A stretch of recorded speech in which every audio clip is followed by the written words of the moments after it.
Boa noite a todos. Eu queria apresentar a todos vocês. Acho que é um cara que dispensa apresentações. Acho que a grande maioria dos convidados aqui da sala já conhece o Guilherme Meyer. Ele é do HC e, assim como eu, ele também foi aluno do Bun Choi na Coreia. Ele passou lá, se não me engano, foi em 2012, né? E, e ele foi também um dos caras que tocou toda a técnica e os princípios que o Bun Choi ele não diria desenvolveu, mas ele aprimorou os princípios principalmente da técnica transforaminal. E hoje o tema da aula é extremamente interessante. Ele vai falar sobre até onde se pode ir com acesso transforaminal, quais são os limites do acesso transforaminal. Então, Meyer, fica à vontade, bem-vindo e boa aula aí. E antes, lógico, fala um pouco do vinho que você escolheu. Vamos lá. Estão me ouvindo bem? Sim, perfeito. Então, primeiramente, boa noite, pessoal. É um prazer estar com vocês aqui, com meus 4 amigos Marcos, Marco, Davi e esse gringo aí. E vamos falar, primeiramente, eu quero falar de um vinho, que é um vinho que eu gosto bastante, que é um vinho, não é tão caro, mas ele é sensacional, que é esse Villa Antinori, né? É um vinho. Deixa eu até aproveitar aqui e abrir a minha tela. Se a gente já começa.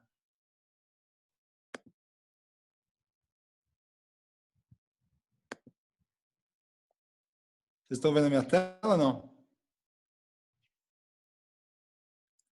Ainda não, Meyer. Espera aí. E agora? Não. Estou vendo só a cara. Não? Espera aí. Vai lá no share screen no verdinho. Compartilhar tela. Compartilhar.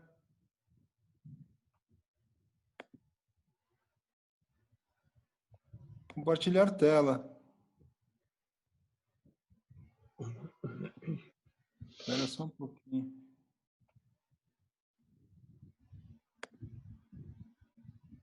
Barra principal lá embaixo, uma setinha verde, share screen. Pronto. Está mandando eu mandar a privacidade aqui. Este es el problema de tomar el vino antes de empezar.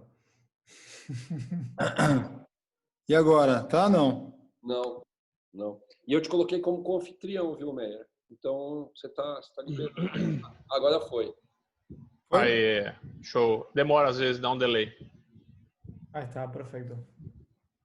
Tira só aqueles sites que estavam abertos antes aí. Então, vamos lá. Então, bom, o vinho que eu escolhi é esse Villa Antinori, que é um vinho que eu gosto muito, que é um vinho da Toscana, que é um assemblage, né? Sangiovese, Petit Verdot, Syrah, Merlot e Cabernet Sauvignon, né? E o que é gostoso desse vinho é que ele tem um gosto amadeirado bem significativo, ele fica 12 meses envelhecendo aí, né, em barricas de carvalho. Esse que eu estou tomando, de fato, é um 2016, dá para guardar um pouco mais ele na adega. Só para falar um pouquinho aí essa família, né, a família Antinori, desde 1300 e qualquer coisa, trabalha com vinho. Eles estão mais de 25 gerações fazendo isso. Tem vinícolas em várias regiões aí da Itália, em especial na região da Toscana. Enfim, um puta vinho gostoso, recomendo. Não sou um super entendido de vinho, então vou limitar a minha apresentação do vinho a isso daí. Gosto de tomar, mas não tenho aquele paladar tão rebuscado como o Marco Moscatelli, viu? Que está ali girando essa taça. Então, bom, vamos falar um pouco dos limites da abordagem transforaminal, né? Como o Davi comentou, a nossa escola de formação, que foi a Coreia, que foi o Bun Choi como nosso professor, ele tinha uma visão das doenças da coluna, da endoscopia, muito através das abordagens transforaminais, né? Tanto que ele fazia tudo, ou quase tudo, pelas abordagens transforaminais. E é interessante porque realmente foi 2012 que eu fui, então 8 anos já se passaram da minha ida para lá, acho que 10 do Davi. E a gente conversa e a gente acabou mudando bastante o que a gente fazia no passado, quando a gente chegou no Brasil, e o que a gente tem feito atualmente ao longo desse período. Então, vamos em frente. Então, antes da gente falar um pouco dos limites, né, super importante a gente entender um pouco da anatomia do forame, né? Lembrar que a borda cranial do forame é o pedículo da vértebra de cima. A gente tem na parte dorsal ligamento amarelo que cobre a articulação. A gente tem na parte ventral corpo da vértebra e a parte dorsal do disco. E a gente tem na parte inferior o pedículo da vértebra de baixo. Os forames, eles têm um diâmetro crânio-caudal que vai diminuindo de L1, L2 para L5, S1, e um diâmetro anteroposterior que ele permanece semelhante, exceto em L5, S1. E lembrar que os diâmetros vão mudando conforme a idade. Então, o que a gente tem no forame, que é super importante a gente olhar, e a gente olhar na ressonância magnética. E por que é importante a gente saber o conteúdo desse forame? Porque a gente pode estar diante de alterações anatômicas que vão trazer dificuldades e, inclusive, empecilhos para uma cirurgia através desse forame. Então, a gente tem que ir lá identificar a raiz, eventualmente vasos sanguíneos, ligamentos foraminais que a gente não consegue ver na ressonância, eu tenho dificuldade, mas o próprio ligamento amarelo embaixo dessa articulação, e o disco, o ângulo e a própria doença em si, né? Uma coisa super importante é o diâmetro anterosuperior, o diâmetro posterior para anterior desse forame, porque uma coisa muito importante que a gente tem que olhar é a faceta ascendente, né? A faceta que vem da vértebra de baixo, que compõe esse forame. Ela é um dos grandes limitadores do espaço foraminal, né? Então, às vezes a gente vê uma patologia intracanal, uma hérnia central ou uma hérnia posteromediana, parece aquele caso filé, não tem muita migração, no entanto, essa faceta ascendente, ela é colada no disco, né? Isso é super importante a gente saber dessas características, porque o nosso planejamento ele vai mudar. Não quer dizer que você não possa fazer uma abordagem transforaminal, mas tem que estar pronto para fazer uma foraminotomia, para acessar esse canal. Especialmente no nosso treinamento, no meu treinamento, do Davi inicialmente, a grande maioria das cirurgias transforaminais, elas eram feitas sem qualquer tipo de ampliação prévia do forame, né? A não ser que o forame fosse uma doença. Então, a abordagem ela era feita de forma a tentar superar essa faceta ascendente, e isso traz algumas dificuldades, especialmente nessas características que eu mencionei anteriormente. Então, olha só esse exemplo dessa radiografia aqui na esquerda. Olha como a gente tem uma faceta ascendente que restringe esse espaço, né? Se você quiser acessar uma hérnia central nessa região, você vai precisar fazer uma foraminotomia, você vai precisar ampliar esse forame, ou então a sua cânula de trabalho, o seu endoscópio, ele vai ser empurrado para dentro do disco, né? E não mais no espaço epidural. Então você acaba tendo um posicionamento onde você vai tirar fragmentos de disco, mas talvez aquele fragmento extruso que ficou no canal você acaba não tirando, né?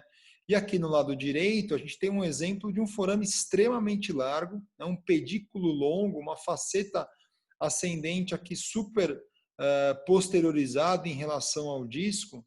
Então aqui você conseguiria trabalhar sem precisar fazer qualquer tipo de ampliação desse forame, né? A patologia é facilmente acessada em uma imagem como essa que a gente está vendo aqui.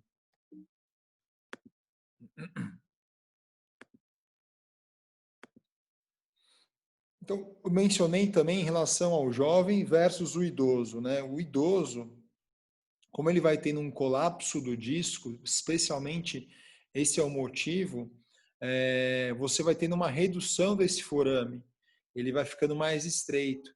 Então, é algo que a gente também tem que considerar, e muitas vezes a gente vai e olha só uma ressonância magnética, não vê uma radiografia ou uma tomografia, e a gente pode perder detalhes como esses que a gente está vendo aqui.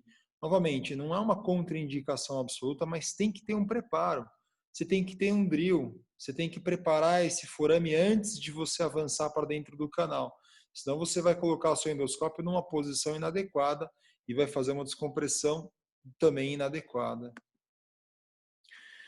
Outro ponto super importante quando a gente fala de abordagem transforaminal é que nível que a gente está acessando, né?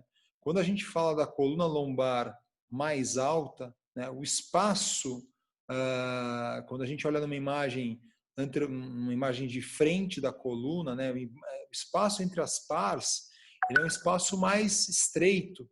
Então a gente tem um espaço da região foraminal muito mais amplo. Quando você coloca o teu endoscópio aqui, você já está em linha com o pedículo e você já está muito próximo de chegar numa região mais central, né? Além de ser um forame grande, você tem essa vantagem da distância lateral aqui da pars, é uma distância mais estreita. Você vai pegar um nível L4, L5, você tem uma distância muito maior. Então, para que você atinja o centro do canal numa hérnia central, por exemplo, é importante você levar isso em consideração também, né? Então, tanto o tamanho do forame, que é maior em níveis craniais, quanto também é menor esse espaço, facilitando uma abordagem lateral. Outra coisa importante também, agora falando a favor da transforaminar em níveis mais altos, olha como a gente tem um conjunto de raízes, né, um número de raízes muito maior em níveis craniais. Se você vai fazer uma abordagem interlaminar em níveis craniais, a gente vai ter que mobilizar uma maior quantidade de raízes também. Quando você está num nível mais baixo, 5.1, por exemplo, ou 4.5, você vai mobilizar uma menor quantidade de raízes, né? Também é outro ponto que ajuda bastante as técnicas transforaminais em níveis mais altos.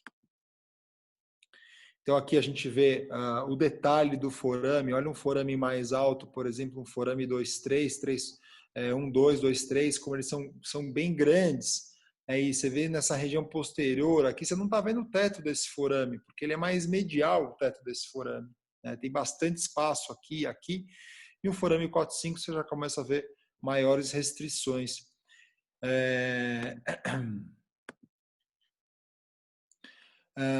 Outro ponto fundamental, que é o que todo mundo sempre lembra, né, é em relação ao nível 5.1, ao ilíaco, né? O ilíaco ele constitui uma barreira que na maioria das vezes traz bastante dificuldade para as hérnias intracanais, uma hérnia central, uma hérnia posteromediana.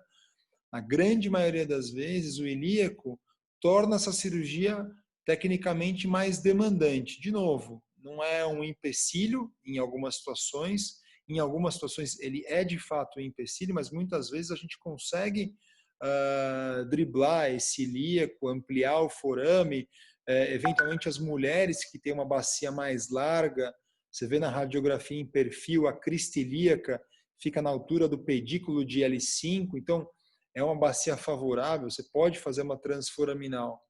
Mas, por exemplo, o próprio nível 5.1 para hérnias centrais, isso é uma coisa que eu acabei mudando na minha prática, né? Então, uma pergunta, o que eu fazia e eu não faço mais, né?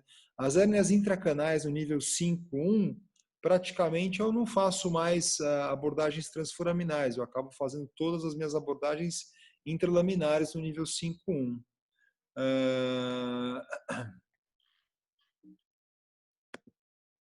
Então, aqui a crista ilíaca alta, né? Então, o que é uma crista ilíaca mais alta? Primeiro, você tem que olhar um pouco a hérnia, que posição que ela está, se ela está central, paramediana, foraminal, extraforaminal. Isso é super importante. Mas para hérnias intracanal, tipo centrais e paramedianas, uma hérnia que chega na altura da vértebra de L4, eu já considero um ilíaco mais alto, né? E um ilíaco mais difícil da gente conseguir o nosso acesso. Então vamos lá, casos como esse aqui, né? O que a gente está vendo aqui que muda completamente o nosso planejamento? Então uma hérnia sem nenhum tipo de migração, ainda aqui no nível 5.1, né? E ao mesmo tempo uma hérnia com uma grande migração caudal no nível 4.5. Então esse tipo de migração caudal, quando eu vejo um fragmento solto, livre, né, parece um fragmento sequestrado, ele se encontra completamente escondido atrás desse pedículo. Para uma abordagem transforaminal, é possível, sem dúvida é possível. Tem colegas muito habilidosos que conseguem fazer uma foraminotomia, drilar metade do pedículo e alcançar esse fragmento. Só que eu acho que isso tudo torna essa cirurgia tão tecnicamente demandante que simplesmente não vale a pena. A gente está falando de uma cirurgia onde você vai tirar metade do pedículo ou mais da metade do pedículo para ter um acesso com segurança a isso. Vale a pena fazer esse tipo de abordagem para tirar esse fragmento? Ao meu ver, parece que não, porque tirar um pedículo não é uma coisa irrelevante. Se a gente drila um pouco mais e acaba tirando completamente, é muito melhor você tirar um pouco mais da lâmina do que você acabar tirando o pedículo inteiro, né? Sem falar que acaba sendo muito mais fácil também. Então, para mim, essa é uma contraindicação absoluta. O ilíaco alto na vértebra de L4 também é uma contraindicação absoluta. Eu mencionei anteriormente as estruturas do forame. Raízes conjuntas são contraindicações absolutas para mim também.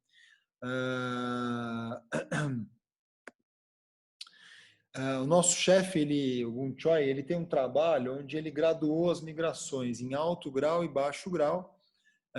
Baixo grau seria até uma altura discal, né? Tudo que é de baixo grau, ele considera que é tecnicamente executável através de um forame. Eu, particularmente, eu já discordo um pouco desse comentário que ele fazia na ocasião. Para mim, as hérnias migradas craniais de baixo grau, a gente consegue tirar. As migradas caudais, por essas questões que eu falei da faceta ascendente do pedículo, eu atualmente acabo preferindo outro tipo de abordagem. E eu até vou mostrar uns casos do porquê tudo isso. E uma quarta contraindicação seriam as calcificações das hérnias, né? E aí, assim, não se trata de uma contraindicação absoluta, isso foi mencionado como uma contraindicação absoluta, mas se você tiver preparado bem esse forame, ou se esse forame for bem amplo, você tiver um drill adequado, se tiver uma tesoura forte, você consegue tirar esse tipo de calcificação. Mas para mim, de novo, a cirurgia ela se torna tecnicamente muito difícil. E se você partir para uma abordagem interlaminar, você vai estar de frente para essa calcificação e você consegue tirar ela com o endoscópio, mas pelas abordagens interlaminares. As abordagens transforaminais, certamente tem colegas muito habilidosos que conseguem tirar. Na minha mão, isso fica tão complicado que não vale a pena fazer. E aí, assim, vou mostrar para vocês alguns casos do transforaminal e do interlaminar para a gente comentar, né? Então, o primeiro caso são as hérnias extraforaminais, como aqui nesse caso, uma hérnia entre L5 e S1, ela está extremo lateral essa hérnia. Dá para ver, né, pessoal? Quadro clínico de muita dor, dá para ver esse borramento bem extraforaminal. Ainda que esse paciente apresente uma bacia super alta, né? Por que escolher uma abordagem transforaminal? Porque a patologia está fora do forame. Aqui não faz sentido eu entrar interlaminar. Eu vou ter que fazer uma cirurgia mirabolante para chegar nesse fragmento por uma abordagem interlaminar. Não sei se meus colegas estão acostumados a fazer esse tipo de cirurgia por esse tipo de abordagem. Eu não, eu prefiro uma técnica transforaminal, ainda que o ilíaco seja mais alto, porque eu não vou precisar entrar dentro do canal, vou fazer uma fragmentectomia. Então, por exemplo, a minha agulha de punção está aqui, olha o posicionamento do meu endoscópio, olha como ele está lateral e condiz com uma patologia, né? Aqui umas imagens intraoperatórias, eu protegendo um pouco a raiz com a camisa, né? A raiz está descendo aqui, contornando o pedículo com a minha pinça bem extremo lateral. Rapidinho a imagem intraoperatório, um pouco de gordura.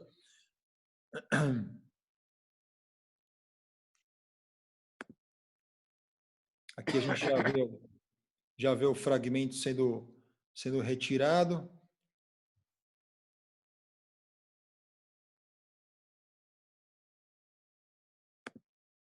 Vou adiantar um pouquinho, pessoal. E aí, no final, dá para a gente ver a raiz passando aqui na diagonal no meio campo e raiz descomprimida. Então, uma cirurgia, ela é um pouco chata, porque todas essas hérnias extraforaminais são um pouco mais chatas, mas não tem, na minha forma de encarar isso aqui, não tem muito outro tipo de abordagem endoscópica para essas hérnias extremolaterais. Então, pronto, primeira indicação para as cirurgias laterais, né, são as hérnias que estão fora do canal, as hérnias extraforaminais. Segunda indicação que eu gosto muito da cirurgia endoscópica são as hérnias mais altas, porque a gente acabou de conversar um pouco sobre as características do forame. Então, olha esse caso aqui, 5, 4, 3, 2, 1. Uma hérnia 1, 2, paramediana. A gente vê as raízes concentradas aqui, a gente vê o fragmento aqui nesse corte axial, né? Então, pelas características anatômicas, fazer uma abordagem interlaminar, ela é possível, mas olha a quantidade de raízes que a gente vai ter que mobilizar para tirar esse fragmento. Então, eu, sem dúvida, prefiro, nesse tipo de situação, uma abordagem transforaminal.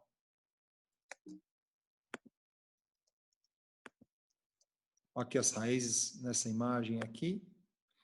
Então, minha agulha de punção, olha como a distância laterolateral da pars ela é estreita, né? A gente coloca a agulha aqui e a gente já está na metade do pedículo para frente. Posicionamento da minha cânula.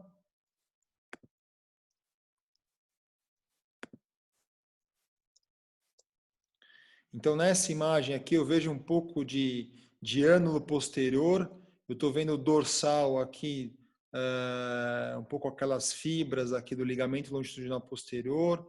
Eu venho removendo aqui. Na ocasião, eu ainda usava azul de metileno quando eu fiz esse caso. Atualmente, eu tenho diminuído. Eu sei que o Marco não gosta muito do azul, né, Marco? Mas a gente tem um passado com o azul de metileno, viu?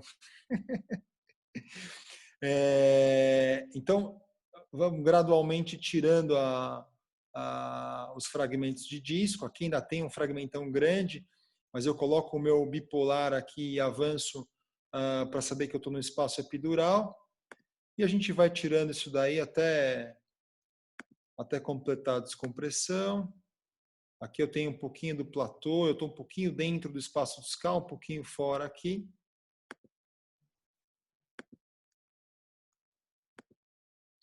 Essa é uma imagem de ressonância pós-operatória, a gente vê no axial uma descompressão adequada, o paciente ficou bem, imagem aqui e tal.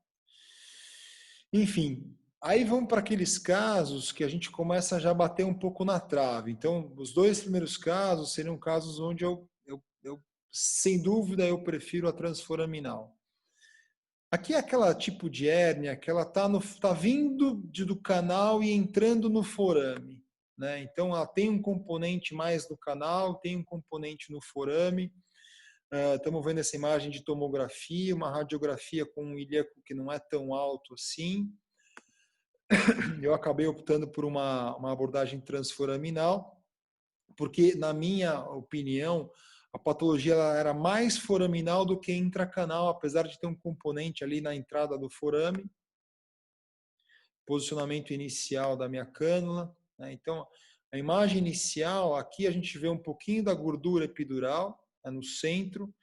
A gente vê aqui às 9 horas a borda da articulação com o ligamento amarelo aqui. E aqui às 3 horas, a gente está vendo uma raiz, o cantinho da raiz aqui nessa imagem. E no centro também tem um fragmento ali esquisito que, de fato, vai ser a nossa hérnia.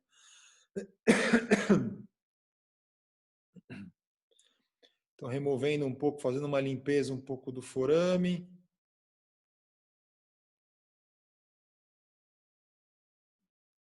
Aqui a gente já tira um primeiro fragmento, já começa a ver ó, a raiz ali passando das 2 para as 3 horas. Um segundo fragmento ali embaixo da raiz. E aqui a gente vê a raiz livre, né? O espaço epidural na região foraminal mais livre, bem ali. Aqui eu faço uma confirmação só de posição com o meu bipolar aqui para saber se eu estou na posição onde estava a hérnia, né? Então, eu ponho o bipolar, faço uma escopia e confirmo com a imagem de ressonância se estava ali mesmo a hérnia. E aqui a gente vê a raiz emergindo ali do forame, saindo ali bem na nossa frente, raiz livre.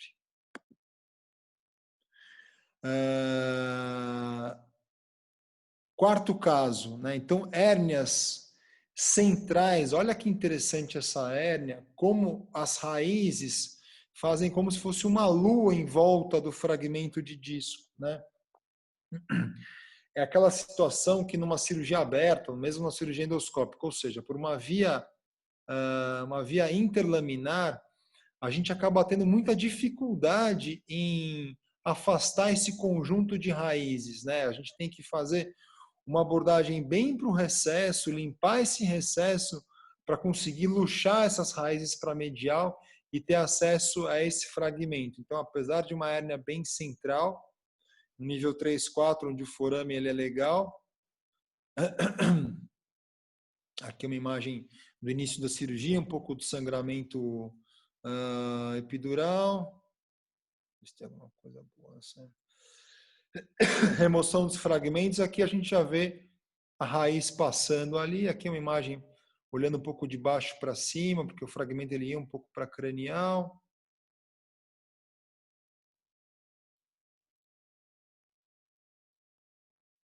Vamos lá. E aí a gente vê um pouco a... Tá. Então, eu coloco a minha pinça no intraoperatório para confirmar a descompressão, uma imagem de pós-operatório, uma descompressão adequada. Quinto caso, é aqui que começa o negócio, né? Então, aqui, o que a gente tem, né? Um disco bem degenerado, uma hérnia que é uma hérnia antiga, mas basicamente a gente pode chamar isso aqui de uma estenose de recesso, né? E aí, esse é o X da questão. Muito se discute sobre a estenose de recesso. Qual que é a melhor abordagem? É uma abordagem interlaminar ou é uma abordagem transforaminal? Então, vamos lá. Eu fiz transforaminal na época. Então, comecei, né, ampliando esse forame. Vamos ganhar espaço. Estou com a minha broquinha diamantada, tirando um pouco o forame. E aí tem ali atrás, ó, o ligamento amarelo. É esse que eu estou tentando tirar. Que dificuldade. Minha pinça não come direito, não tem o ângulo. O Kerrinson é pequeno, não pega. E eu preciso liberar esse recesso. E está difícil. E vai com drill. E vem, opa, pintou alguma coisa esquisita aqui, ó. Em cima. Ó, ixi, Maria, olha só esse negócio aparecendo aqui. Puta vida, que cagada, né? Quando acontece isso aqui, bate aquele desespero. Mas preciso tentar descomprimir, não consegui ainda descomprimir. E a raiz começa a aparecer e ó, não dá. Eu vou desistir. Eu tento jogá-la para dentro do canal, eu tento fazer minha descompressão, mas resultado, uma péssima descompressão, uma lesão do saco dural, uma raiz flutuando. Então, as estenoses de recesso, para mim, não há dúvida de que elas devem ser feitas por uma abordagem interlaminar. Porque abordar o recesso por uma abordagem transforaminal, você tem ao fundo todas as estruturas neurológicas e você tem muita dificuldade de proteger esse tipo de estrutura, né? De novo, existem colegas que fazem esse tipo de descompressão, já conversei com alguns. Certamente são pessoas muito melhor, muito mais habilidosas do que eu sou. Eu, para esse tipo de descompressão, eu não vou bem, eu sou péssimo. Vocês estão vendo aí o resultado desse caso. Era demais, cara. Que eu acabei de fazer.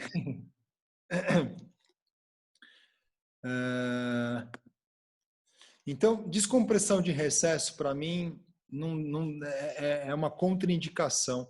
Aqui dá para ver, é o pós-operatório dessa cirurgia, né? Parece até que eu fiz a minha drilagem, eu ganhei espaço aqui no forame, mas eu não resolvi o problema do cidadão. Ele tá ruim ainda, né?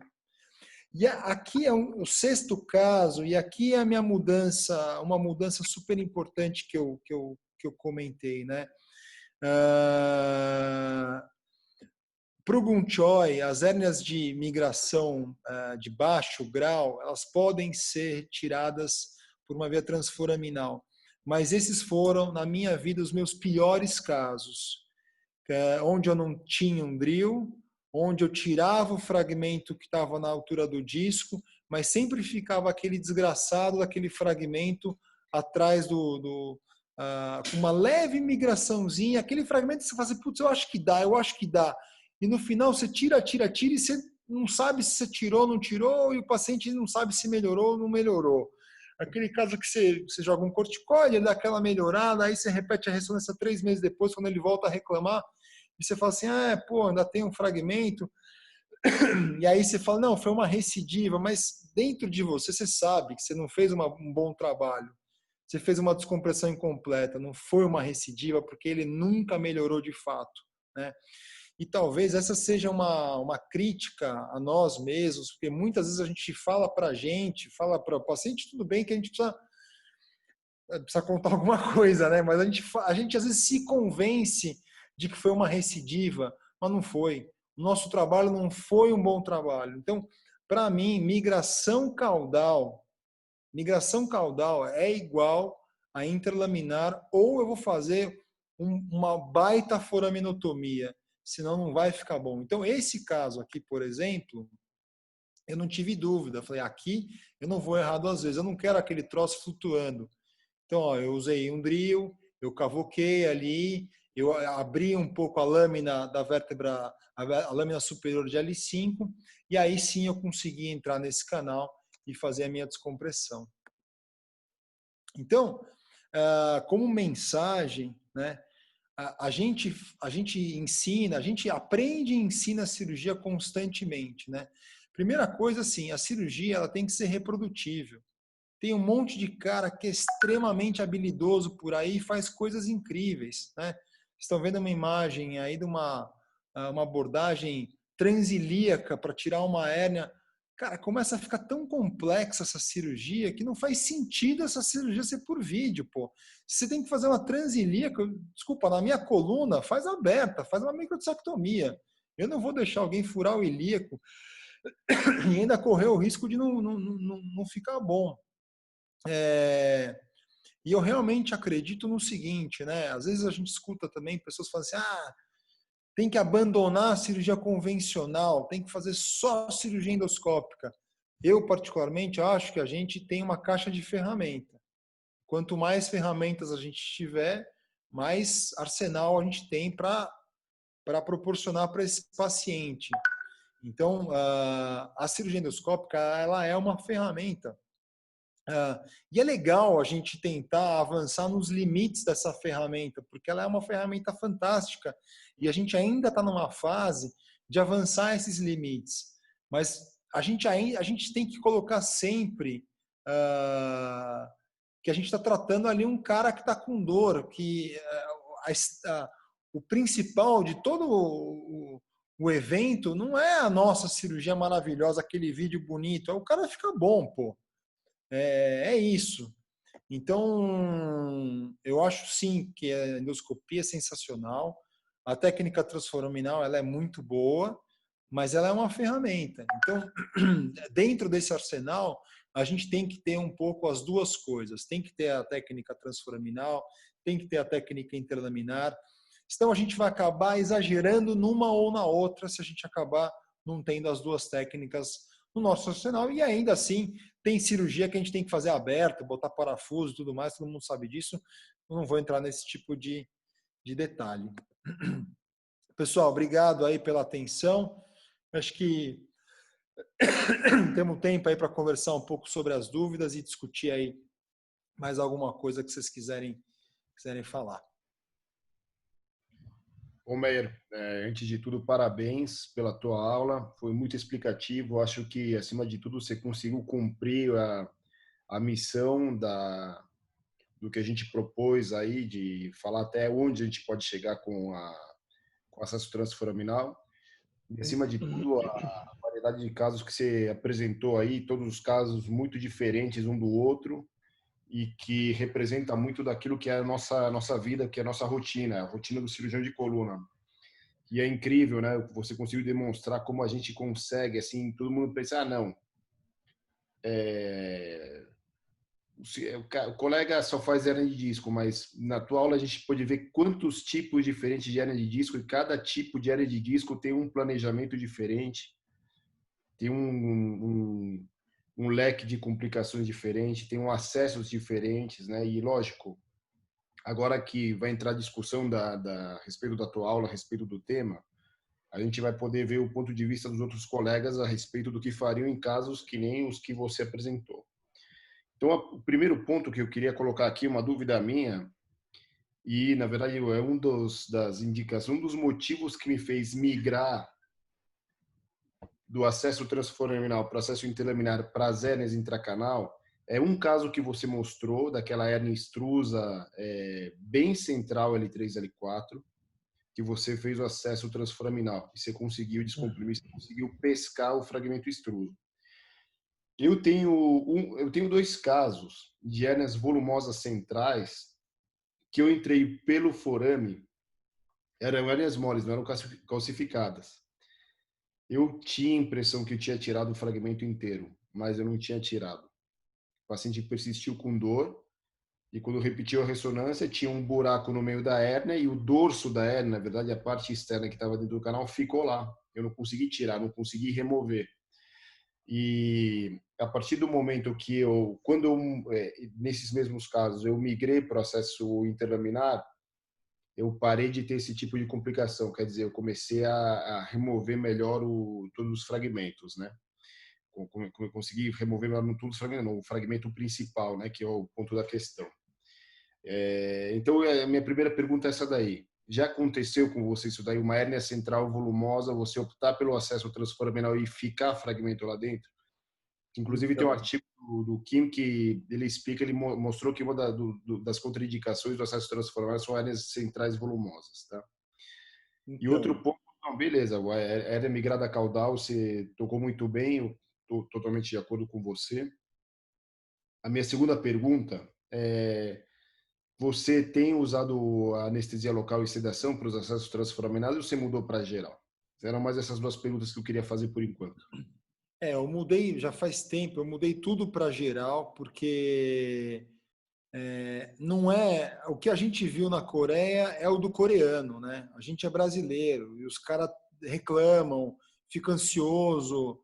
Na Coreia o cara começou a mexer, o chefe dá um tapão nas costas do cara, ó, segura a bronca aí, o cara fica quieto, o paciente fica quieto. E aqui não é assim, né? Então eu adaptei. Eu honestamente, essa história de que tem que estar acordado para você monitorar o cara mexer a perna, isso para mim nunca fez razão. Acho que a hora que você faz uma técnica transforaminal com uma boa punção inicial na porção bem inferior desse forame, começando encostando ali na faceta ascendente, você faz uma abordagem pelo forame super segura, né? Claro que você vai planejar antes essa cirurgia, ver o tamanho do forame e tudo mais. Então, hoje eu migrei completamente para anestesia geral, tá? Com relação às hérnias volumosas, e aí aí é o seguinte, é um problema da técnica transforaminal que eu vejo. Especialmente as hérnias que têm um defeito grande, a gente tem que pensar em recidiva, independente da cirurgia que a gente faça de descompressão. Interlaminar, transforaminal, microdissé, a gente tem que pensar em recidiva quando a gente tem um defeito grande. Quando a gente faz uma abordagem transforaminal, a gente tem uma abordagem muito rasante, né? E você, às vezes, tira aquele fragmento que está para fora, e você tira esse fragmento para fora, mas, por vezes, logo aparece um segundo fragmento, né, que sai no momento precoce. Simplesmente porque numa abordagem rasante, você não consegue entrar dentro do miolo do disco e dar aquela esvaziada, né? Então, eu acho que assim, uma coisa importante, assim, mais do que uma hérnia volumosa, é o tamanho do defeito. Quando eu tenho um defeito grande, eu gosto de entrar no centro do disco e tentar esvaziar para evitar aquela recidiva precoce.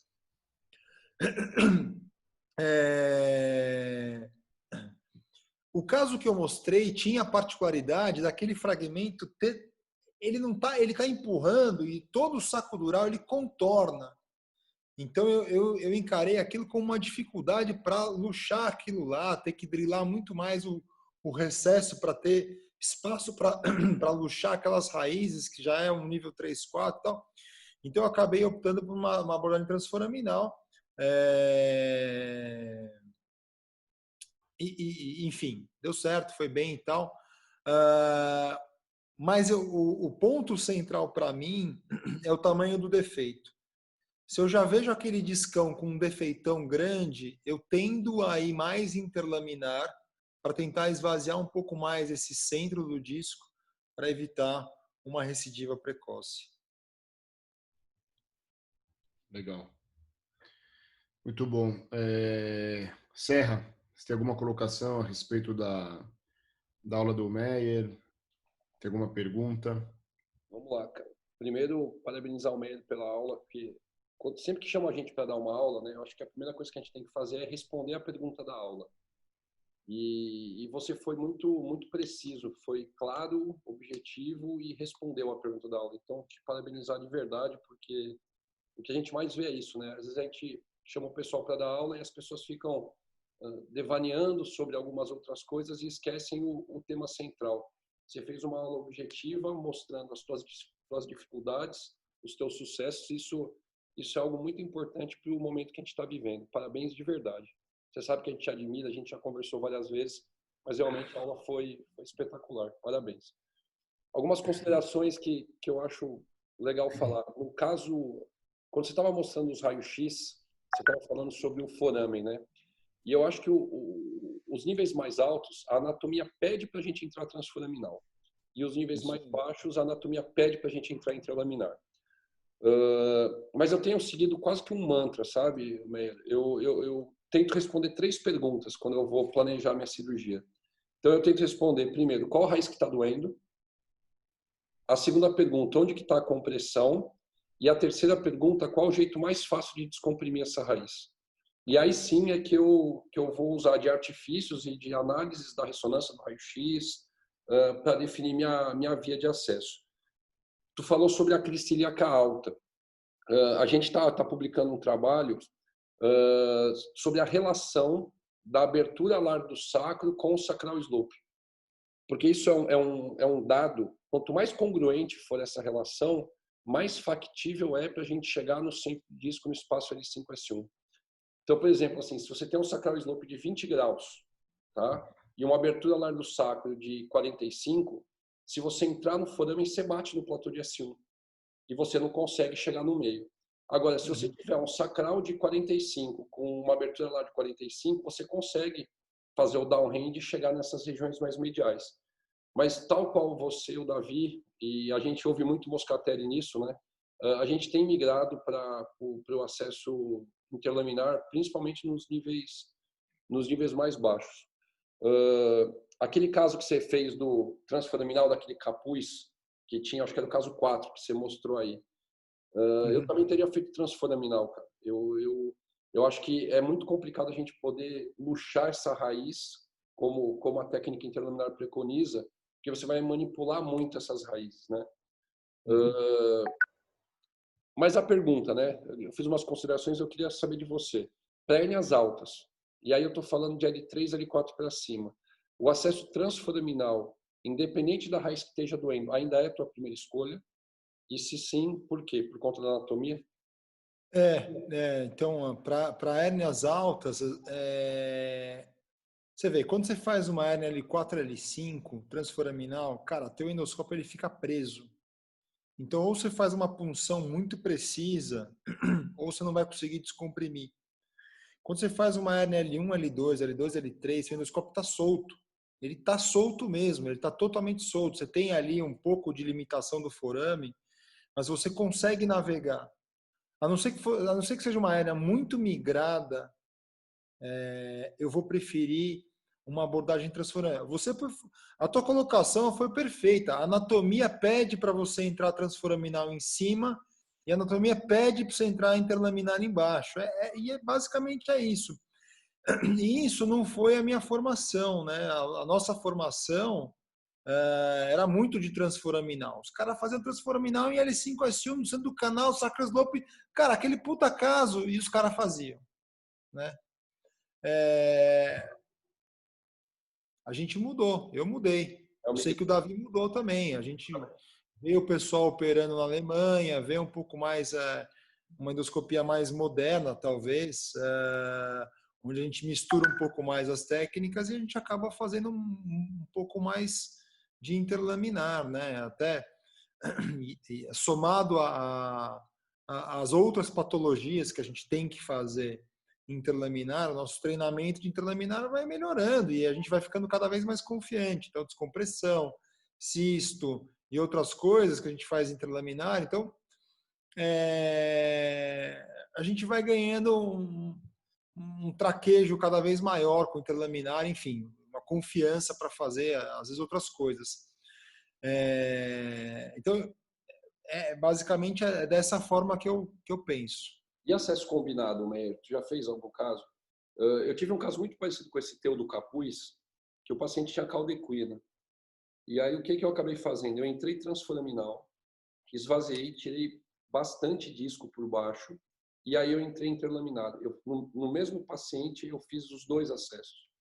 E aí eu queria saber, não só a tua opinião, como a do Mosca, do Davi, de todo mundo aí, se vocês acham que isso é factível. De combinar acessos, no caso de hérnia central volumosa, com déficit neurológico. O que vocês acham disso? Então, vou começar respondendo, que eu já estou falando aqui. Então, assim, olha, caldequina ou déficits importantes por questões médico-legais, eu faço microdissectomia. Simplesmente porque se esse cara não melhora e depois alguém fala, e todo mundo fala, porra, fez cirurgia por vídeo, isso aí não funciona, você era pra você tá bom, você tá ruim, eu acho que eu posso comprar uma encrenca grande. Então, só isso. Acho a tua ideia muito boa, porque se você vai entrar interlaminar e você tem muita raiz apertada, você pode eventualmente machucar uma raiz. Como uma cirurgia aberta você pode machucar também. Mas se você dá aquela esvaziada transforaminal, talvez você ganhe espaço. Acho que essa foi a tua ideia. Nunca fiz isso, mas gostei da tua ideia. Acho que se eu tiver um caso assim, pode ser que eu faça alguma coisa semelhante. Achei legal. Davi, Mosca? Bom, eu já tive um caso que eu fiz duplo acesso, na verdade não era uma hérnia volumosa, era uma hérnia central num paciente com estenose central congênita, né? Uma estenose importante, paciente até relativamente jovem, tinha 41 anos. Eu comecei tirando a hérnia transforaminal e depois eu descomprimi o dorso do canal pelo acesso interlaminar, e aí fiz over the top, tudo completo. Eu tinha exatamente esse medo, né, de entrar interlaminar, e tendo em consideração que o saco dural estava tudo rechaçado para posterior, que eu pudesse eventualmente fazer uma lesão dural na hora de fazer a flavectomia. Bom, não sei o que o Mosca acha, se ele já fez isso daí. Vamos lá, Guilherme. Parabéns pela aula, cara. É fantástica. Poucas considerações tem para falar. Você tem muita experiência. Você há, sei lá, 8 anos está fazendo endoscopia de coluna. Você já estudou muito. Você já ficou no Orindu. Cara, você já foi para a Alemanha. Eu sei que você fez os treinamentos que eu fiz com o Rutten também. Então, você é um cara que leu muita coisa boa, né? E fez muita coisa boa até hoje. Bom, primeiramente eu vou responder essa pergunta do acesso combinado, tá, do Marco. Eu acredito que não tem a necessidade de se fazer esse acesso combinado.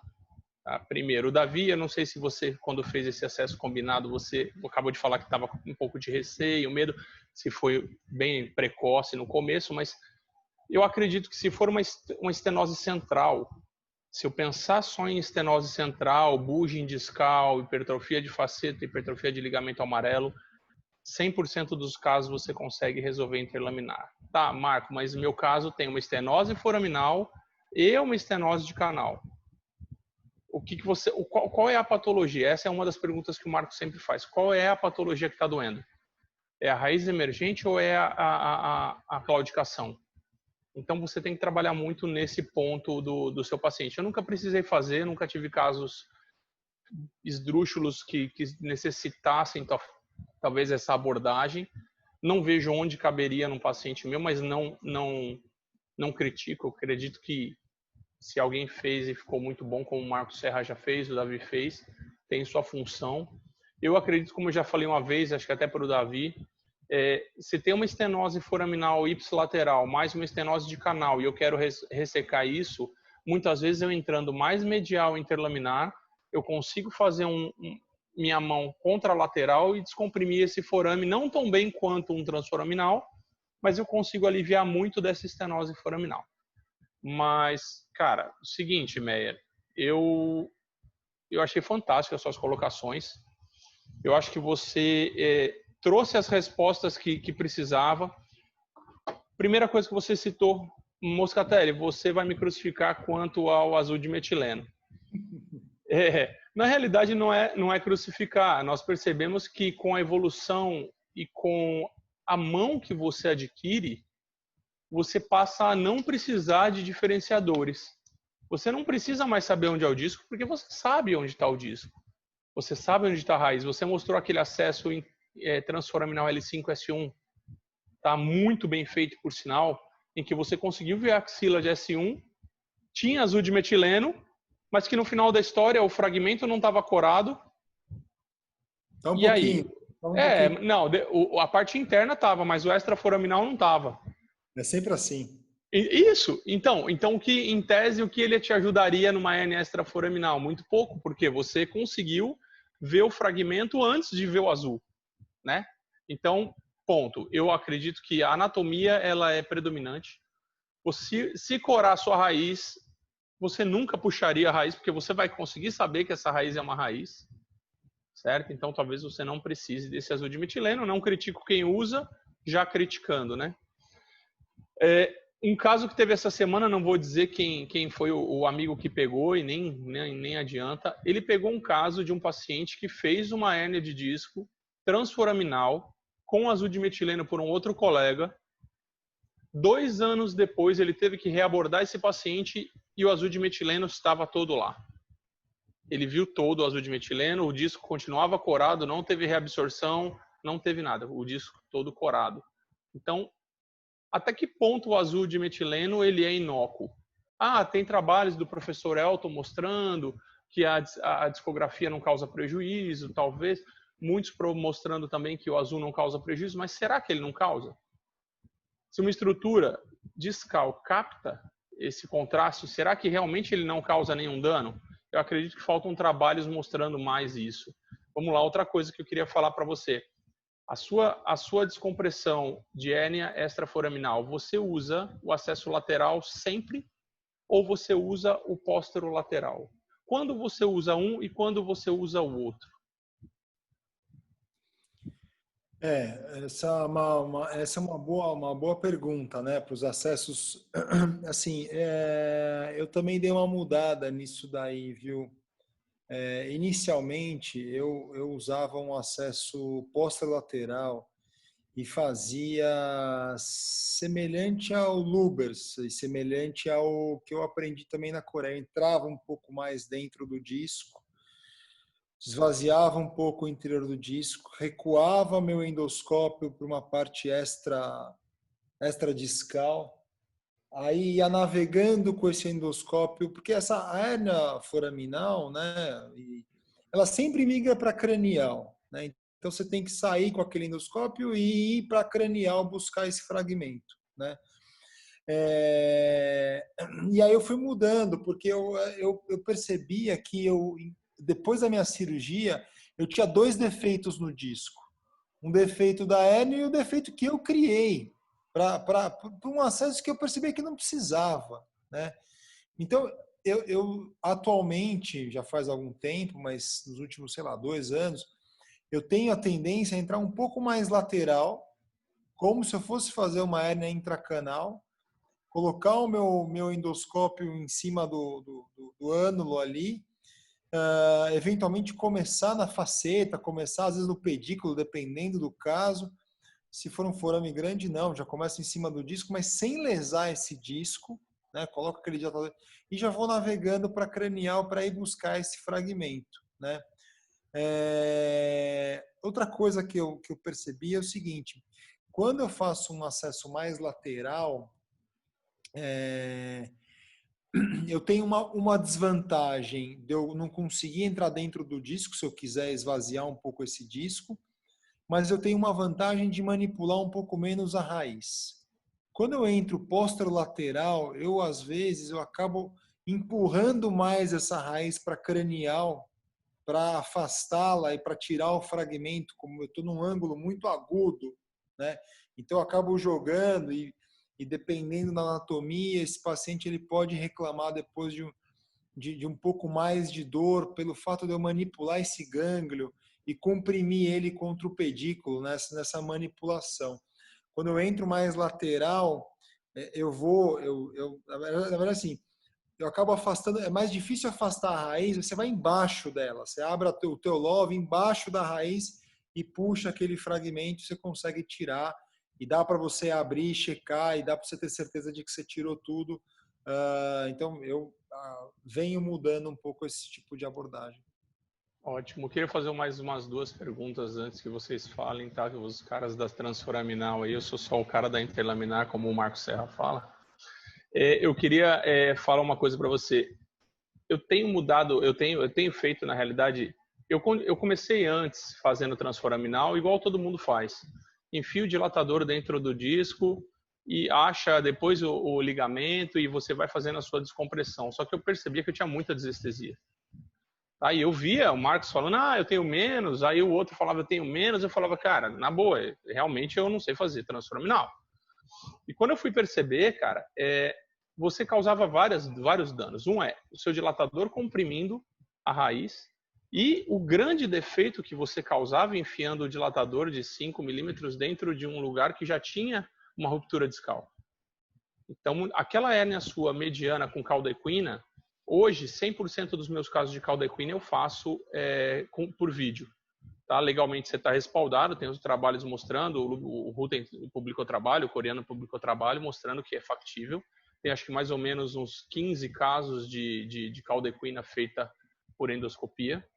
Eu teria feito igual você, aquele acesso transforaminal para aquela hérnia mediana, eu não teria feito interlaminar e nem acesso combinado. Certo? O que a gente nota é que o ligamento longitudinal posterior mediano ele é mais fino do que o do recesso. Então, você entrando, como você entra de extraforaminal e acha a borda do ligamento, vai abrindo esse ligamento. Vai abrindo esse ligamento até você chegar na parte mediana. Não adianta só tirar o fragmento, porque muitas vezes, igual o Davi falou, ele fica sequestrado, ele fica meio escondido. A dura está baulada, então ele fica escondido. Você passou por baixo dele, tirou o que tinha que tirar, mas o fragmento que estava fazendo a lua, você não conseguiu buscar. Mas se você viesse pelo ligamento e trabalhasse no ligamento subindo com ele, você conseguiria talvez chegar nesse fragmento, né? Então, parabéns, eu teria feito igual, não teria feito diferente, não. Aquele caso de estenose foraminal que você mostrou, do idoso, todo degenerado, que teve aquela radícula saindo, foi um caso trágico, né? Todo mundo já teve um caso trágico, ou vários. Ele tinha, o Marcos falou, eu faria interlaminar ou transforaminal. Ele tinha dor radicular da raiz que sai ou ele tinha dor radicular da raiz que passa? Não, da raiz essa é uma grande pergunta, né? Então, é da raiz que passa, exato. Não era uma estenose do forame, né? Não era.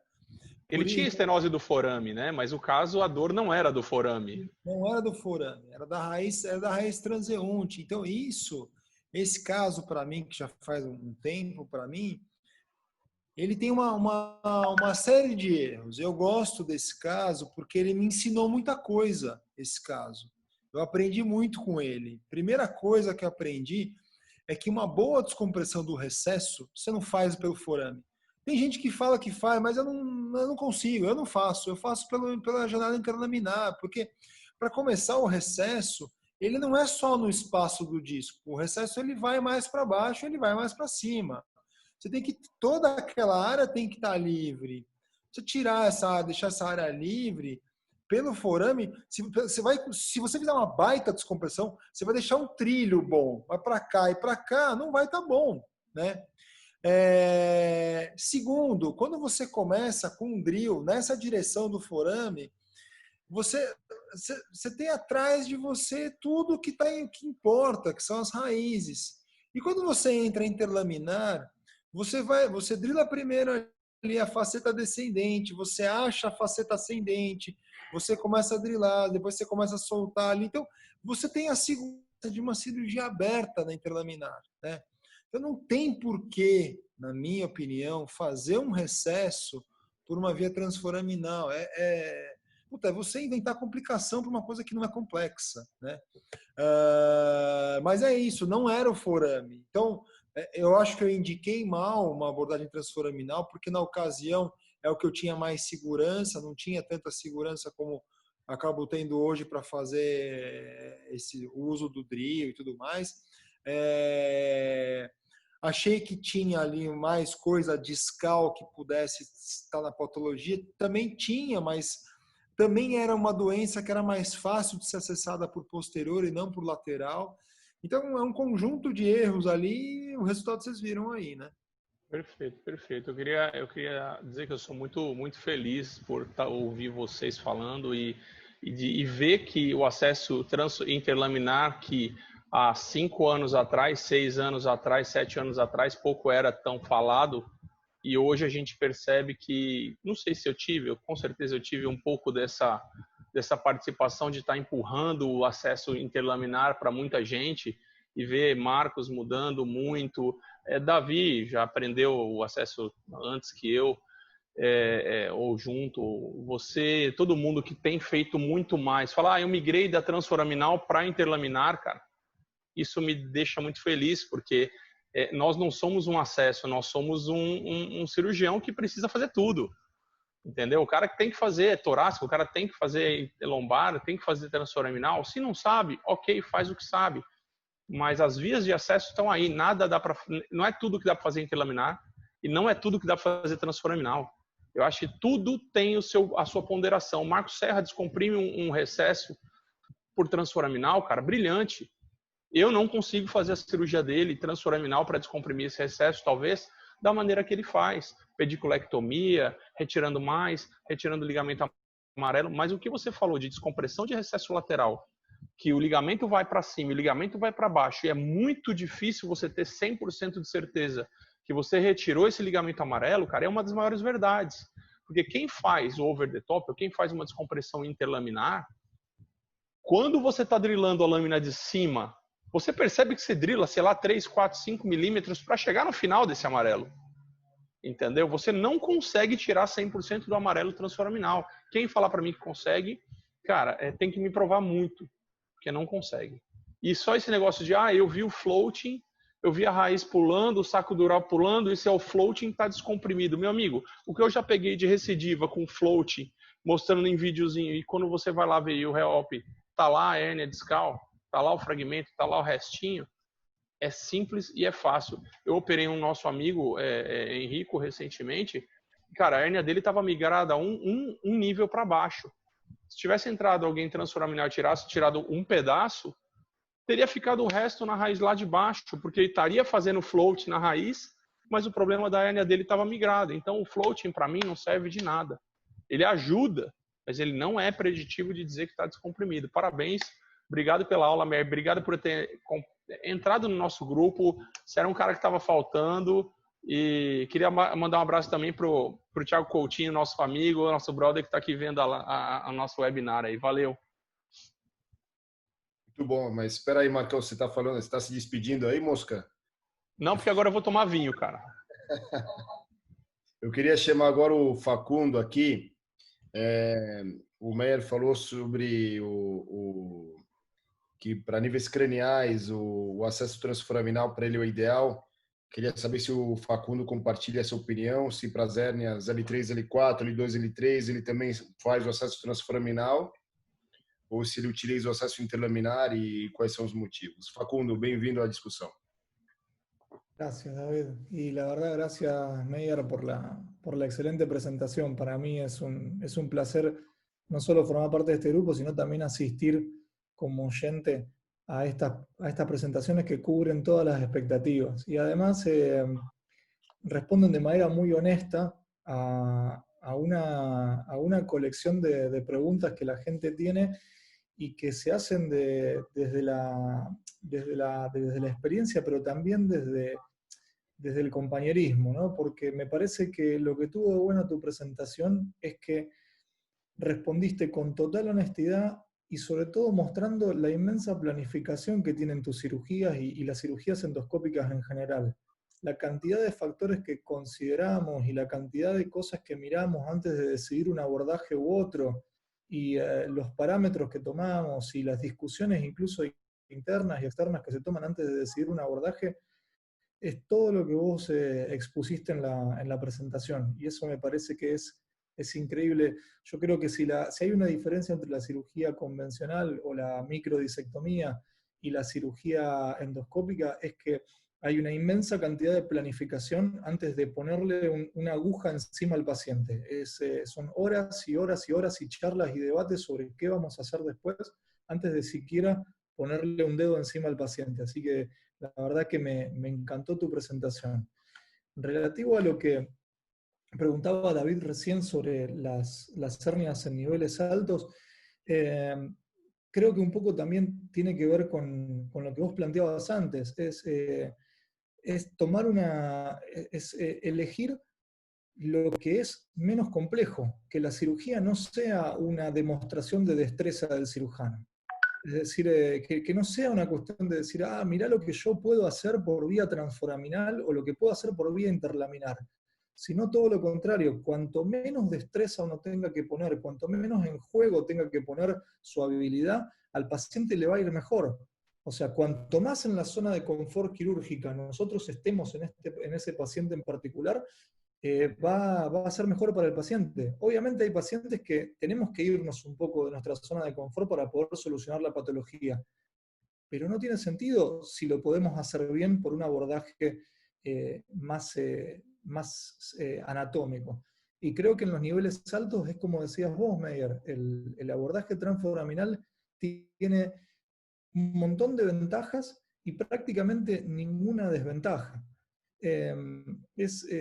Para mí ha sido un placer y también una comodidad haberme ya formado en una generación de cirujanos endoscopistas donde la técnica interlaminar era igual de valorada que la transforaminal.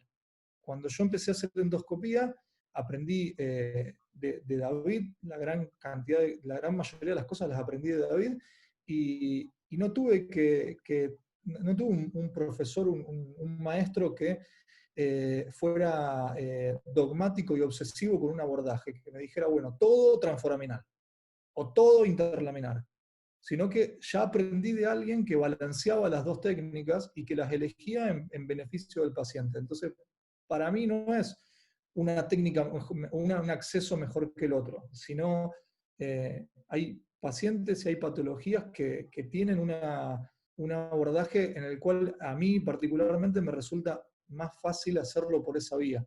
Y creo que puede variar. Hay gente que puede decir, no, mirá, a mí me resulta mucho más fácil hacerlo por vía interlaminar, y es válido, no hay ningún problema, pero siempre y cuando se ponga por encima de todo el bienestar del paciente y la necesidad del paciente de terminar con su dolor. No la idea nuestra de decir yo soy el gran cirujano que hace todo por vía interlaminar o por vía transforaminal. Y eso fue una de las cosas que me gustó mucho de tu presentación. Yo tenía una pequeña pregunta que hacerte, Meyer.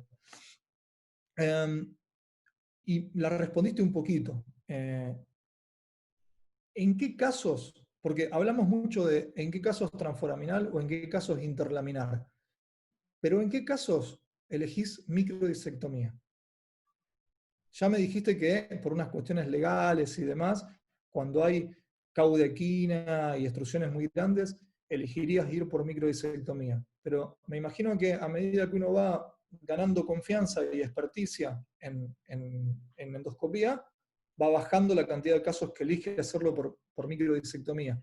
Quería saber si hoy en día hay algún tipo de caso, vos y el resto de los coordinadores, ¿qué caso hoy por hoy elegirían hacer por microdisectomía? Primeiro, assim, essa é uma ótima pergunta. Eu queria só fazer um comentário que eu concordo muito com o que você falou sobre fazer uma cirurgia super habilidosa e provar que você é o cara ultra habilidoso. A gente tem que pensar em coisas que sejam reprodutíveis, né? Que eu faça, você faça, o outro faça, todo mundo faz, e o negócio funciona. Senão você fica provando que você é mais habilidoso que o resto, só que não é isso a questão. A questão é uma técnica que a gente defende, que ela é reprodutível, né? É isso, né? Sobre que casos que eu faço microdissectomia, e eu vou responder, eu ainda faço microdissectomia. Eu tenho os meus casos que eu prefiro fazer microdissectomia. Assim, claro que a gente ainda no Brasil também enfrenta algumas questões burocráticas e por vezes eu faço por questões de convênio e tudo mais. Mas de indicação cirúrgica, onde eu faço, putz, aqui eu acho que uma microdissectomia ela acaba indo bem. Existe um caso especial que eu apanho demais para fazer endoscópica e eu tenho receio, que é aquela hérnia migrada para baixo, que fica na axila da raiz, em níveis, por exemplo, um pouco mais altos, como 4, 5. 5,1 é fácil, mas 4, 5, que você tem que drilar muito a lâmina da vértebra de baixo, de L5. Você tem que estar muito na axila, você tem muita dificuldade de mobilizar aquela região. Por vezes, essas hérnias são subligamentares, você tem que abrir o ligamento. A raiz, às vezes, é difícil da gente mobilizar, porque ela está luxada para posterior. Então, eu já fiz esse caso endoscópico, apanhei muito, já fiz e deu super certo, já fiz e tive parestesia, e já fiz aberto também e tive as mesmas coisas. Então, é um caso que eu olho, eu fico pensando muito o que eu vou fazer. Eu atualmente tendo a fazer endoscópica também, mas é um caso que eu penso algumas vezes antes de fazer, né? Eu tenho onde eu trabalho por vezes restrição quanto ao uso de um drill. Então, se eu preciso de um recesso mais livre e eu não vou ter esse drill, aí é uma questão também mais burocrática, eu acabo pedindo uma cirurgia aberta, porque vou precisar liberar esse recesso. Mas enfim, basicamente acho que é isso daí. Bien, perfecto, gracias. El resto, David, Mosca, Marcus, ¿hay algún caso que ustedes digan, bueno, yo este caso lo abordo por microdisectomía, recidivas, quizá reintervenciones, fibrosis intensa? ¿Alguno de esos casos ustedes prefieren operarlo por microdisectomía? Sim, eu queria comentar aqui um pouquinho a respeito essa é uma pergunta muito boa. E eu diria que hoje, na verdade, com as óticas que a gente tem, com a qualidade de imagem, de resolução que a gente tem, com as brocas que a gente tem no mercado hoje mesmo, considerando que o Brasil é um país do terceiro mundo, que às vezes não chega todo o equipamento que é fabricado em países como a Alemanha, que tem 300 tipos de broca, com proteção, sem proteção, diamantada, cortante, que seja, de todos os tamanhos. A gente não tem, a gente tem uma pequena variedade aqui de brocas, mas a gente não pode reclamar de forma geral da qualidade de imagem, porque o mais importante é a qualidade de imagem e uma broca que consiga cortar osso, tá? Então, o que eu tenho observado pessoalmente é que a endoscopia, por meio do acesso interlaminar, hoje não deve nada a uma microdissectomia, porque você tem uma visualização tão boa ou até melhor que de uma microdissectomia. Microdissectomia, você põe um microscópio lá, ele fica parado, você angula um pouquinho. Eu adoro operar com microscópio, já fiz muita microdissectomia com microscópio.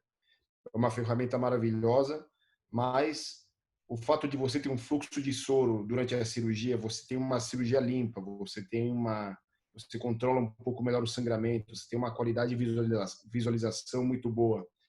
Então, digamos, em casos, e aí eu discordo um pouco do Meyer, no sentido, por exemplo, o médico legal, em relação a uma síndrome da cauda equina. Se você tem as ferramentas e você consegue descomprimir, abrir uma lâmina, fazer uma descompressão do canal adequada, porque quando você tem uma cauda equina, você tem que, primeiro de tudo, abordar esse canal como se fosse uma estenose de canal. Então, fazer uma boa drilagem, remover todo o máximo de ligamento amarelo possível, em seguida remover todo o fragmento extruso, com certeza é volumoso, e garantir que esse paciente, se eventualmente ele precisar, ele não recuperar, que pode muito bem acontecer, não recuperar o déficit neurológico dele, e ele fizer uma ressonância pós-operatória, que essa ressonância esteja impecável, no sentido, você garanta um bom resultado, pelo menos uma imagem. Eu sei que isso daí é meio complicado, porque às vezes tem resquícios de, sei lá, de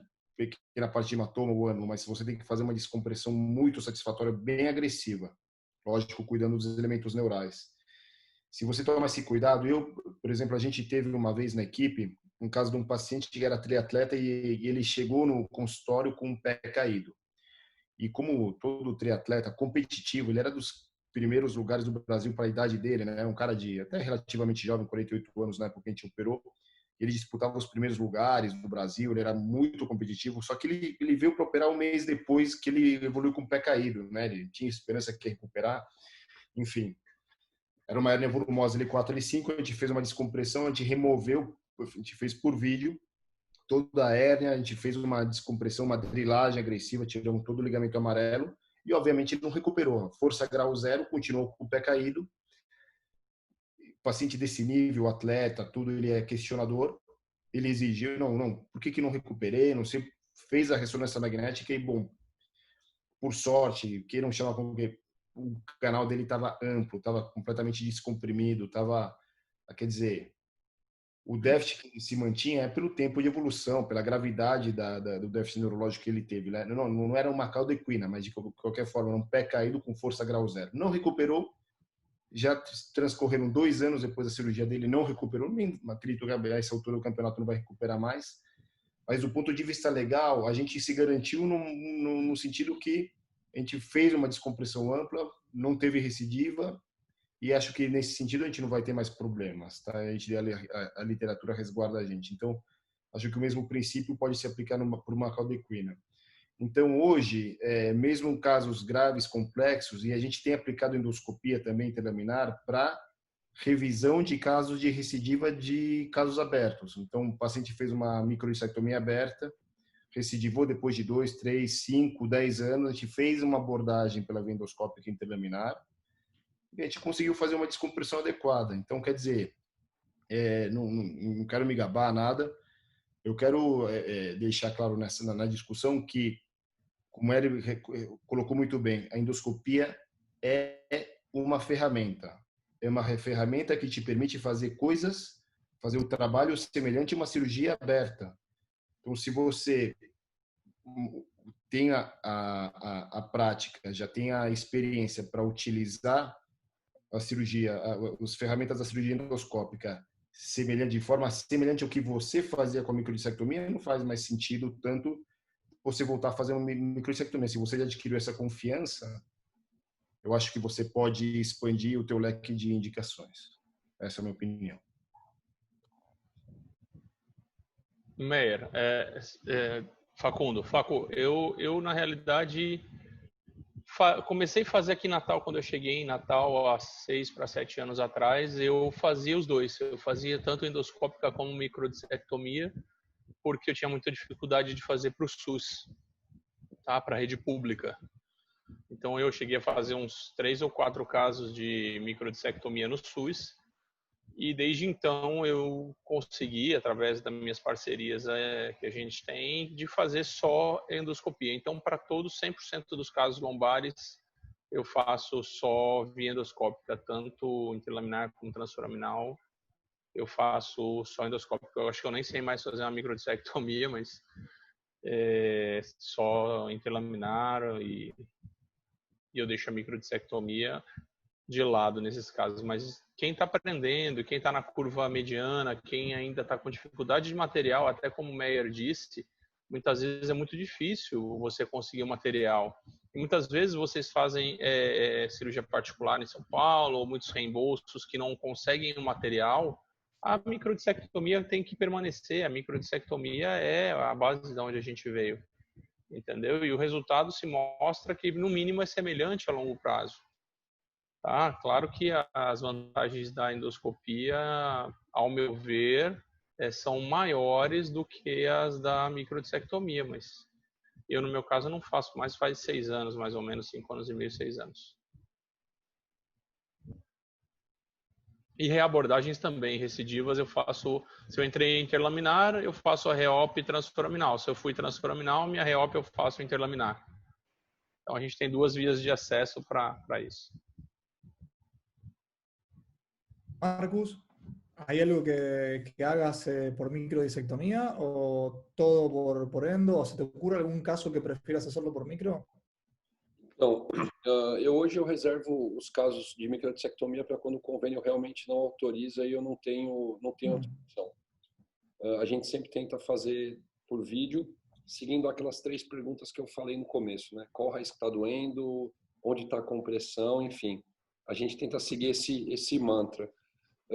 Mas eu entendo o que o Meyer falou em relação a essas hérnias axilares, que são os casos que ele opta pela microdissectomia. Eu recentemente tive um caso aqui em Santos, o paciente tinha uma hérnia muito, muito volumosa na axila da raiz. E qual foi nossa opção na hora? Era uma hérnia L5S1 e eu tenho feito quase que 100% dos casos de L5S1 pelo acesso interlaminar, por tudo que já foi colocado aí. E aí eu tive que adaptar um pouco a técnica. Tá? Eu fiz por vídeo, mas eu entendo o que o Meyer fala em relação a isso, porque eu acho que as hérnias axilares são um pouco mais complicadas, e se a gente pensar na anatomia da janela L5S1, 85% das hérnias L5S1 são axilares por conta da emergência da raiz transeunte ser mais cranial, né? Então a gente acaba tendo uma tendência a ter essas hérnias mais na axila. E nesse caso, como a hérnia era muito grande, a raiz transeunte estava jogada quase que lá para o forame. Então, qual foi a nossa opção tática nessa situação? Ao invés de fazer a microdissectomia, eu parei o bisel antes de rodar a bisel, aquela coisa toda, eu apoiei na IAP, tirei um pouco do volume da hérnia pela axila, e aí depois que eu consegui tirar, eu fui no ombro da raiz e luxei a raiz e terminei de tirar o disco pelo ombro da raiz. Então, assim, eu acho que existem algumas situações em que a gente... Porque, assim, existe um mantra, né, até pregado pelo Rutten, pelo Mosca, por todo mundo que faz muito interlaminar, que a gente tem que procurar o ombro da raiz. Isso é fato. Na porção mais cranial e mais lateral da janela. Só que eu acho que existem algumas situações em que a raiz está tão luxada para a lateral que a quantidade de osso que a gente vai ter que ressecar é tão grande. Então, por que não a gente parar o nosso bisel na IAP, tira um pouco do volume dessa hérnia com muito cuidado, e depois que você tirou o volume, aí você luxa essa raiz e termina de tirar da forma tradicional. Então, é assim que eu tenho feito. Eu tenho deixado a microdissectomia para casos em que realmente o convênio não autoriza e o paciente acaba não querendo pagar a cirurgia. Marcão, na realidade, falando um pouquinho desse acesso para a axila, um jeito muito bom de você, Meyer, até como você mesmo disse da microdissectomia, isso te dificulta muito, a gente fazendo estenose de canal, você drila muito da lâmina para baixo até você achar a inserção do ligamento amarelo. Né? Então você consegue drilar dominando o drill, como o Dr. Vargas fala, ele estava até presente aqui, como o Dr. Vargas fala, depois que você dominou o drill, você faz de C2, C3 até L5S1. Então, na realidade, tudo é o domínio do drill. Se você não conseguiu achar satisfatoriamente a axila da sua raiz, drila mais, resseca mais o amarelo, drila mais para medial, drila embaixo do espinhoso, abre uma loca, abre uma janela grande, acha com tranquilidade essa axila. Com o dissector, você afasta esse saco dural e esse nervo, e como o Marcos disse, você não entra no canal, você esvazia a axila primeiro, e depois, muitas vezes, você consegue luxar essa raiz pelo ombro, ou até resolver todo o problema pela axila. Tem até um caso meu no YouTube, se entrar, dá para ver, eu resolvi todos só pela axila. Eu nem entrei, nem rodei bisel, nem nada, eu recebi pela axila. Então, se você tem essa grande dificuldade de chegar no axila, falta só drilar. É drilar e tirar o amarelo, porque vai achar essa axila, entendeu? Oscar, eu concordo com você. Mas são casos mais desafiadores, né? Claro, lógico. Por vezes eu acabo optando por uma microdissé. De fato, eu acho que o segredo realmente é você drilar um pouco mais, mas tem uma questão só importante do drill nessa região. Quando você drila cranial, você sempre tem um amarelo para te proteger. Quando você está drilando distal, você não tem um amarelo, você tem a bordinha do amarelo, mas aquele fragmento que está mais para baixo, você deixa de ter o amarelo para te proteger, né? E aí você se expõe um pouquinho mais. Então, você vê como vai acrescentando. Ah, não, com certeza. E a prática também, é o tipo do material, se você tem uma broca protegida, só lateral ou sem proteção. Muitas vezes a gente não tem, né, cara? Pega na minha mão, só tem uma sem proteção, redondinha, cebolinha. Tem que operar. Entendeu? Até onde você vai com ela? Só tem cortante redondinha. É isso sem aí. Proteção, sem nada. A melhor, para esses casos, você tem até uma com proteção inferior, que ela te protege a Duramater para você fazer isso, entendeu? Mas Ahora, no Brasil. Otra cosa importante que creo que hay que destacar es, por lo menos como mínimo, cada uno de ustedes tiene de 5 a 7 años, algunos un poco más, de experiencia en endoscopía. ¿Es así? Sí, ¿no es cierto?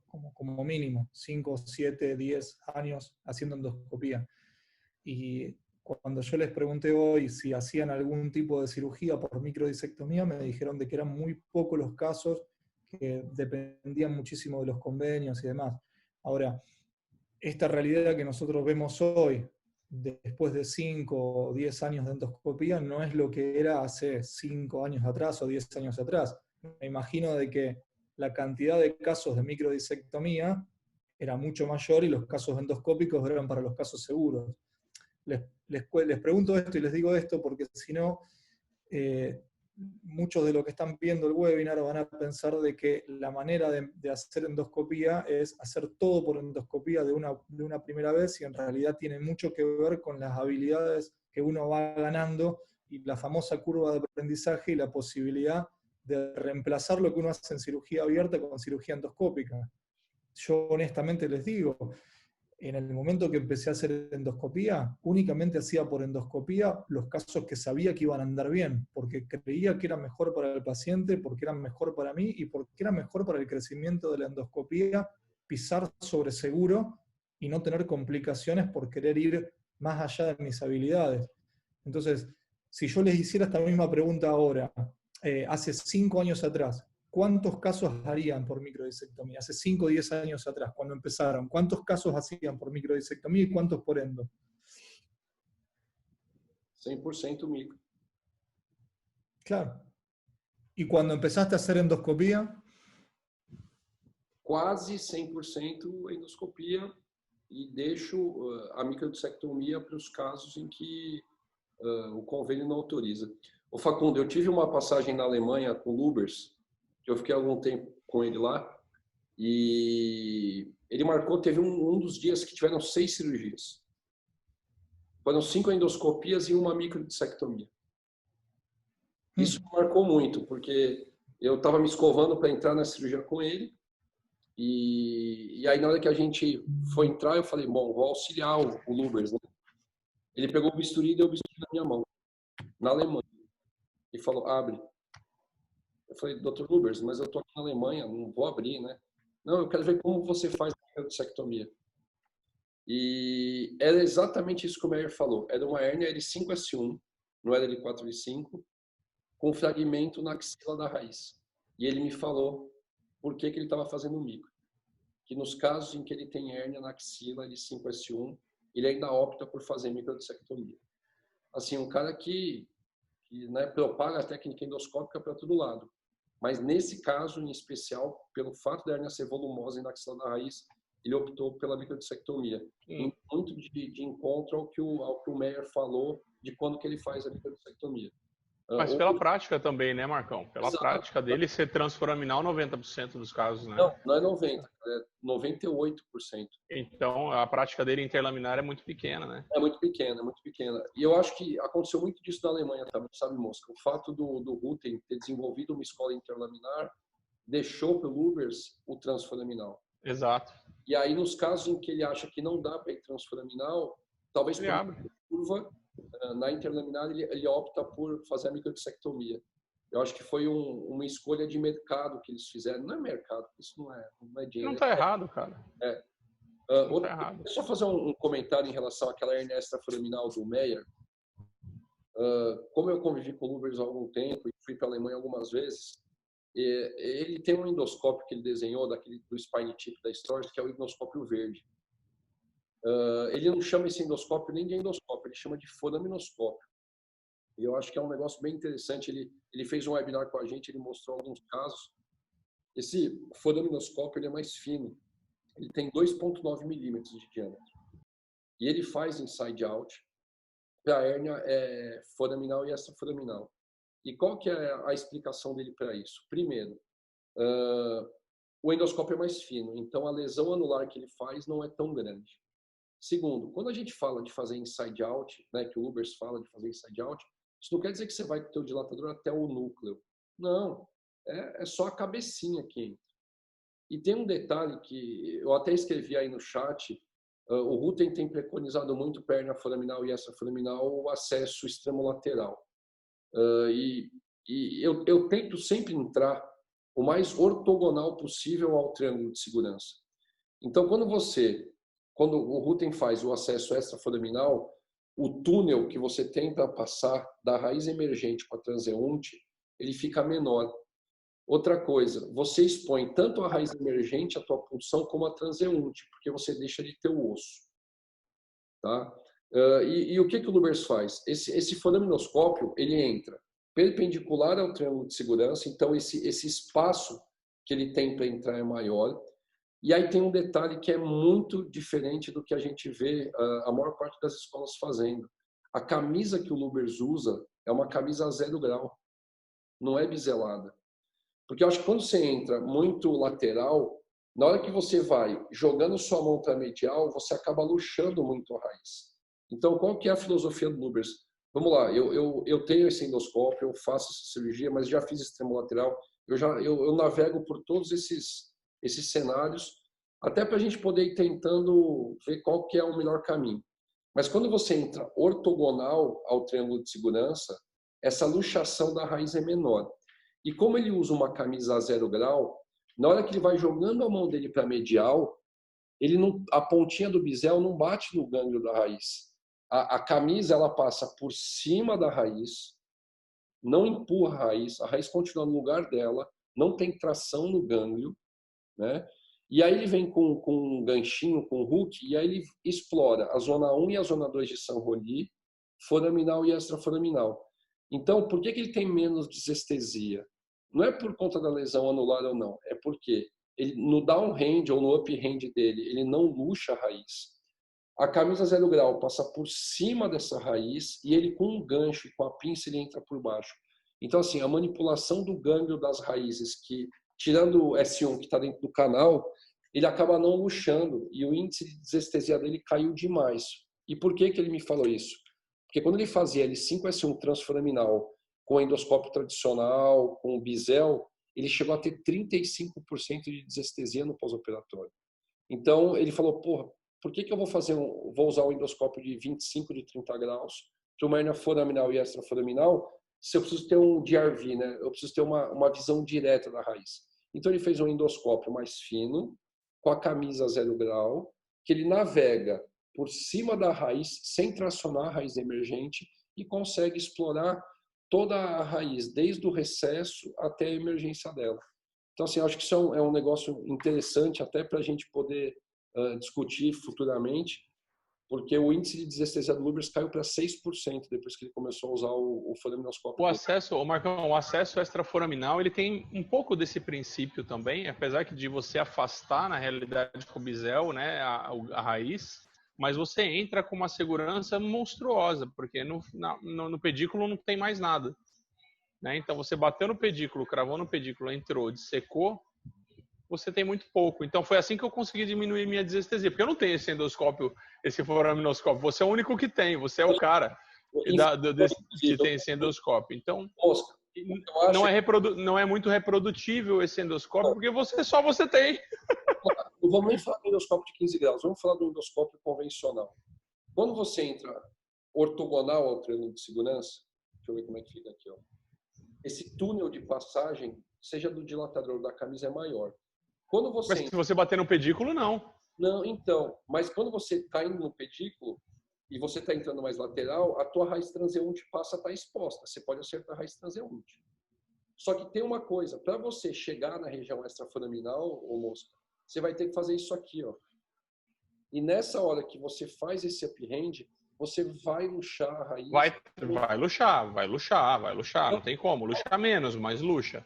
Qual que é a teoria do Lubers nisso aí? É entrar mais medial, o mais ortogonal possível, para que esse teu uphand não luxe. Sim. Sim, entendeu?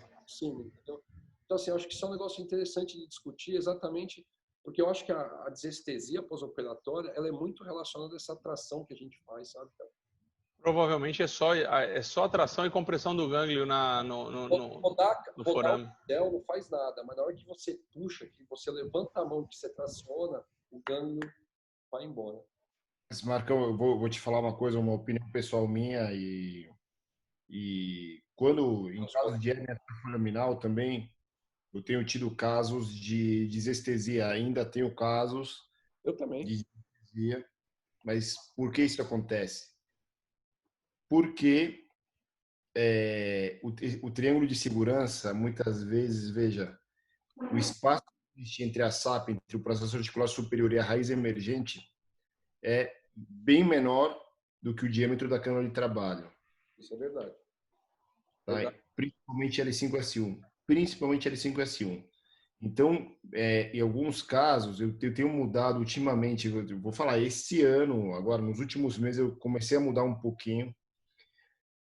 Em alguns casos que eu estudo um pouquinho a ressonância pré-op, eu vejo, eu deduzo que eu tenho muito pouco espaço entre a raiz emergente e o processo articular superior, eu tenho direcionado minha punção na direção do topo do pedículo da vértebra caudal. Perfeito. Não tenho puncionado o disco. E eu começo de lá e eu navego. Eu tenho navegado muito no acesso posterolateral, no acesso extraforaminar. Então, eu vou de caudal para cranial, né, usando o bisel para luxar ele da mesma forma como a gente luxa a raiz de S1 no acesso L5S1, da mesma forma uso o bisel para luxar, para afastar com delicadeza a raiz emergente no forame, porque exatamente no forame que a gente encontra o gânglio, é o ponto que a raiz é muito mais sensível. Então, você entrar cegas, fazer uma punção no disco, dilatando e fazer como o Lubers, aí eu discordo um pouco do Lubers, que assim, eu respeito muito o Lubers, é um cara que é dos caras que começou a fazer mais tempo o acesso endoscópico, mas ele é muito agressivo nessa entrada do forame. Por mais que ele tenha diminuído o diâmetro da ótica dele e do canal de trabalho dele, é impossível que ele sempre vai continuar tendo, enquanto ele não mudar essa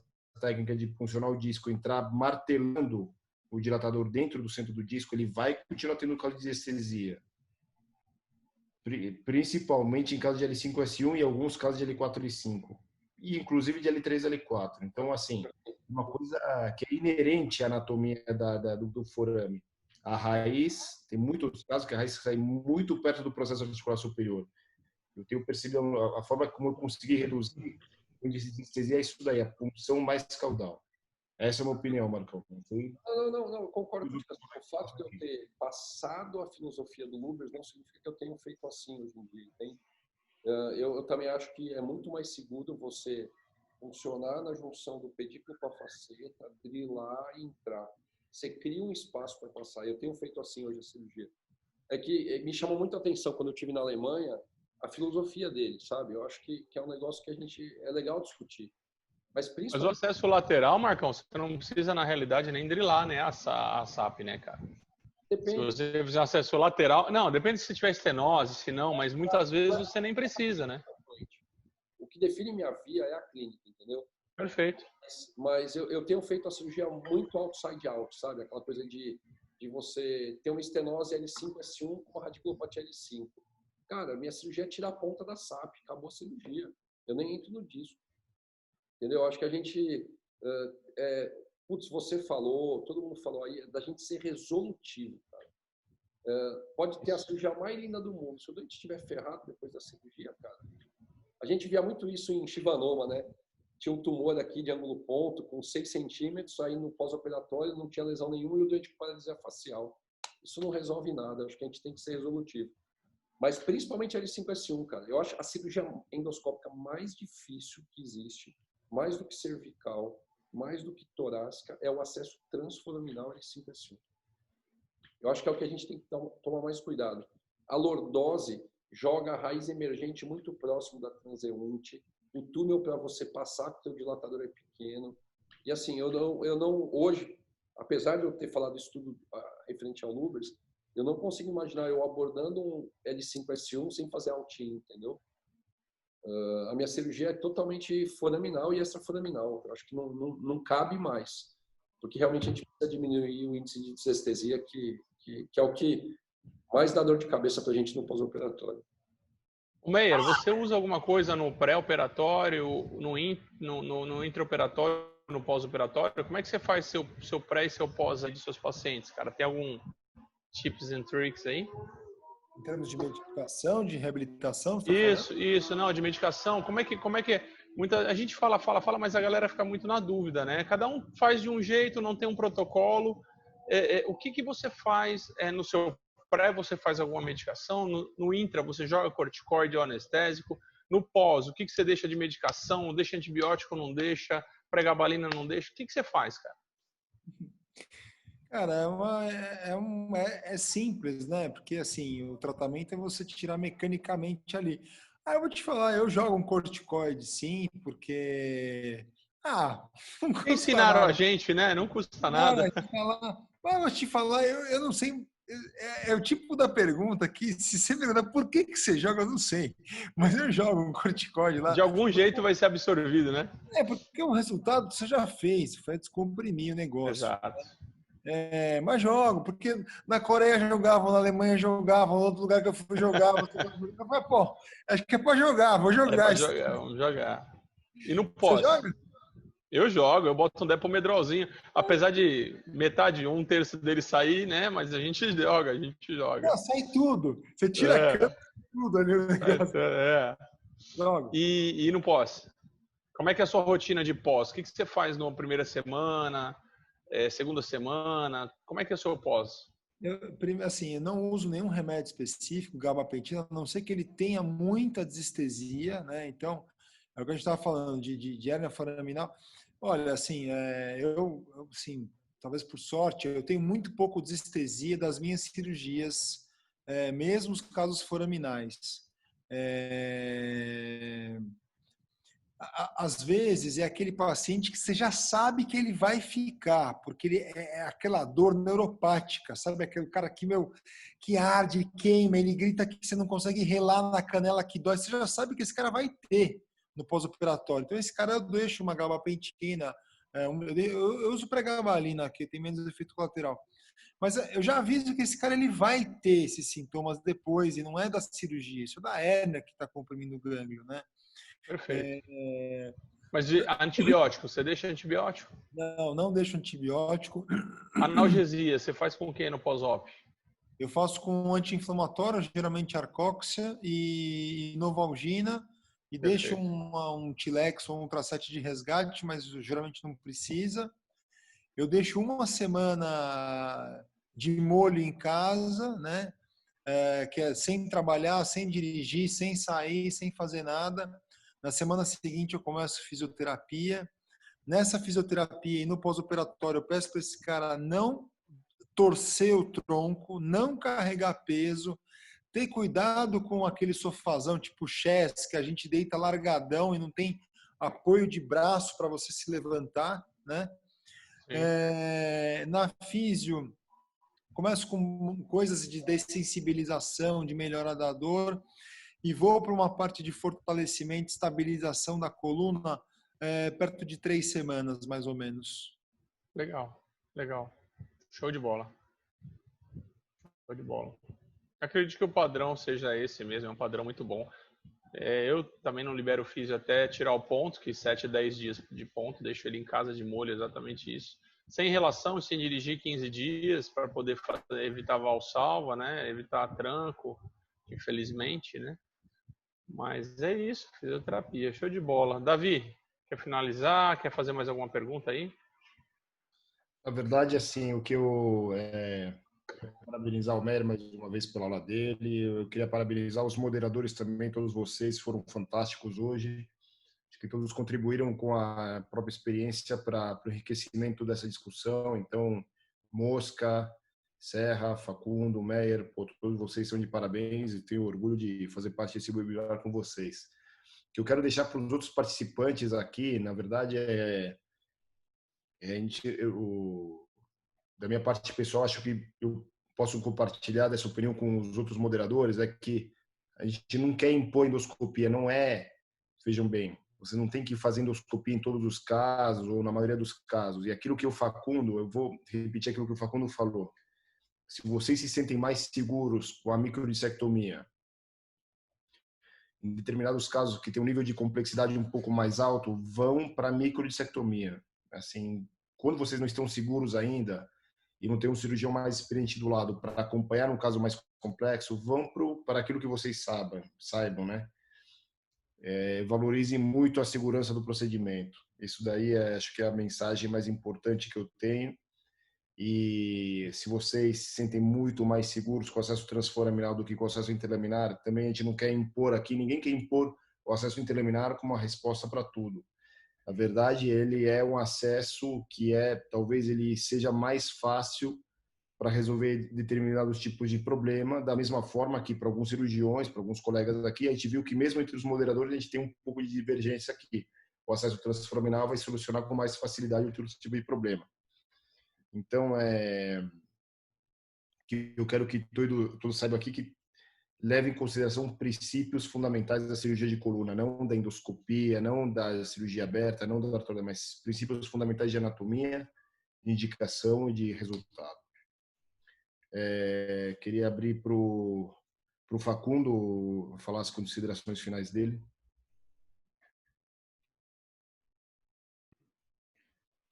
Gracias, David.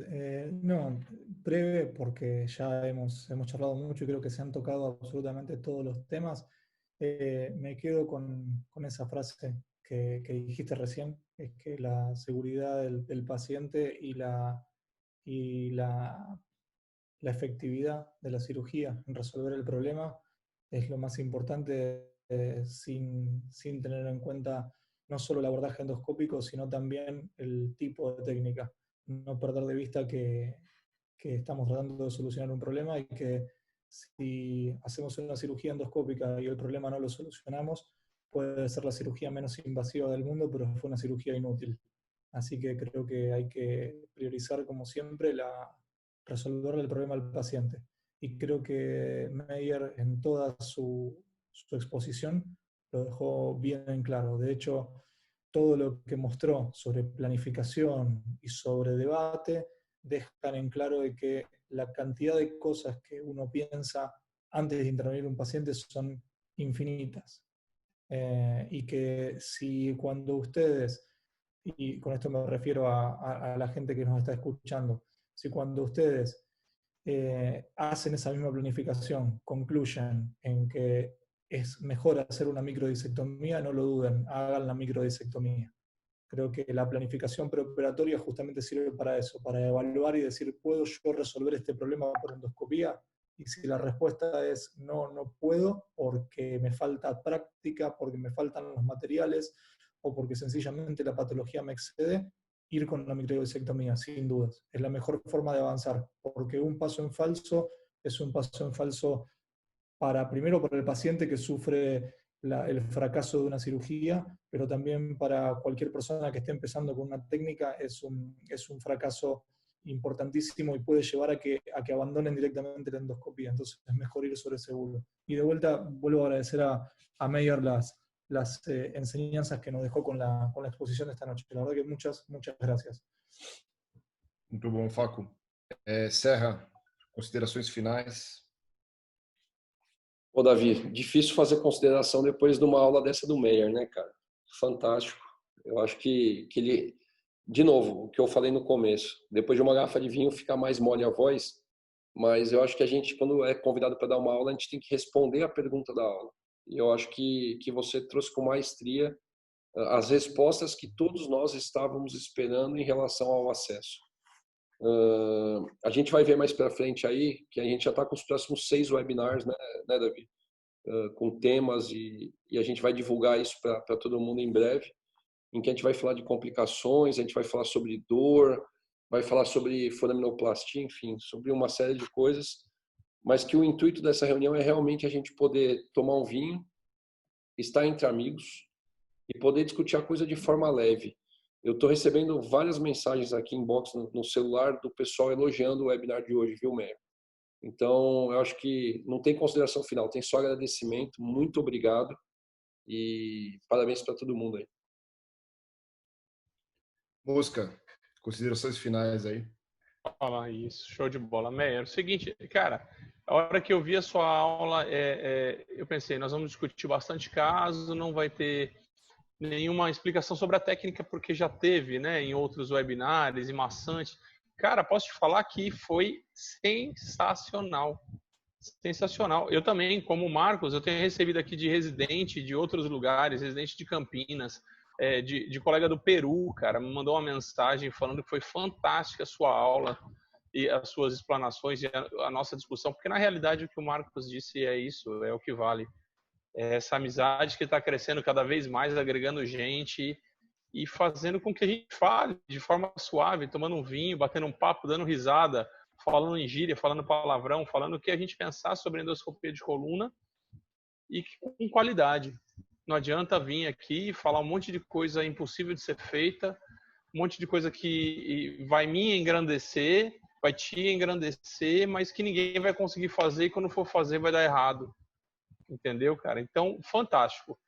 Muito webinar para acontecer. A gente achou que podia ter esgotado os webinars de endoscopia de coluna, mas tem aí foraminoplastia, dor, né, cara? Todo webinar tem perguntas sobre dor. Dor, dói, é desestesia, é dor, é lesionou.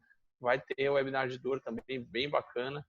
Cara, só agradecer. Você é um parceirão, um amigo que eu principalmente fiz recentemente aí nos últimos congressos aí e que vai ficar para a vida toda aí. Obrigado, Meyer. Pessoal, obrigado pela oportunidade. Na verdade, a aula foi legal porque é fácil dar aula para amigo, né? Vocês não dão porrada na gente, né? Então, fica fácil dar aula. Você dá aula para inimigo, os caras te maltratam do começo ao fim aí e acham que a aula é uma bosta, né, meu? Então, assim é fácil, cara.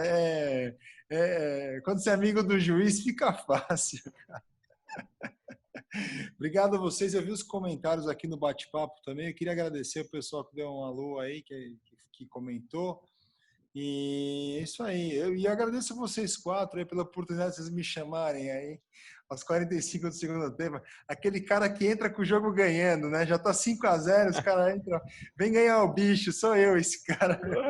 Na realidade, a gente precisava de uma estrela, Meyer. Tava faltando essa estrela no grupo, cara. Você entrou para dar a estrela e a luz pra gente, cara. Yo lo único que quiero decir es que desde que entró Meyer, acá las cosas se desbalancearon. Necesitamos un pelado más. Acá la cosa no va. Son 3 con pelo, 2 sin pelo. Meyer, o te rapás la mitad de la cabeza o metemos un pelado más. Bueno. Ele tá careca, ele tá fingindo, ele tá trazendo o cabelo de trás para frente. Meyer, te tenés que hacer el corte, Jare. Eu sou aquele cara que não é nem o cabeludo, eu sou o calveludo, o cara que é careca e cabeludo não tem. Un Hare Krishna. Cadê? Aí. Não, eu queria falar para quem os últimos participantes aqui que aguentaram até essa hora, anunciar que a gente mudou um pouquinho o formato do nosso webinar. Agora a gente passou para 2 em 2 semanas. E queria já fazer a propaganda do nosso próximo webinar, que os 5 moderadores, a gente vai tirar os esqueletos do armário aí, a gente vai falar de nossas complicações. Então, o próximo webinar vai ser talvez o mais bombástico de todo. A gente só falou de coisa boa até agora, vamos falar um pouquinho de coisa ruim. Então, vamos falar, a gente vai abrir nosso cofre e vamos contar nossos piores casos aí. Fantástico.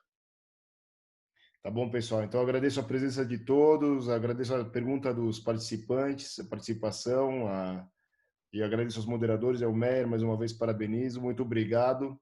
Boa noite a todos. Deixa eu terminar minha garrafa de vinho aqui, que falta um pouquinho ainda.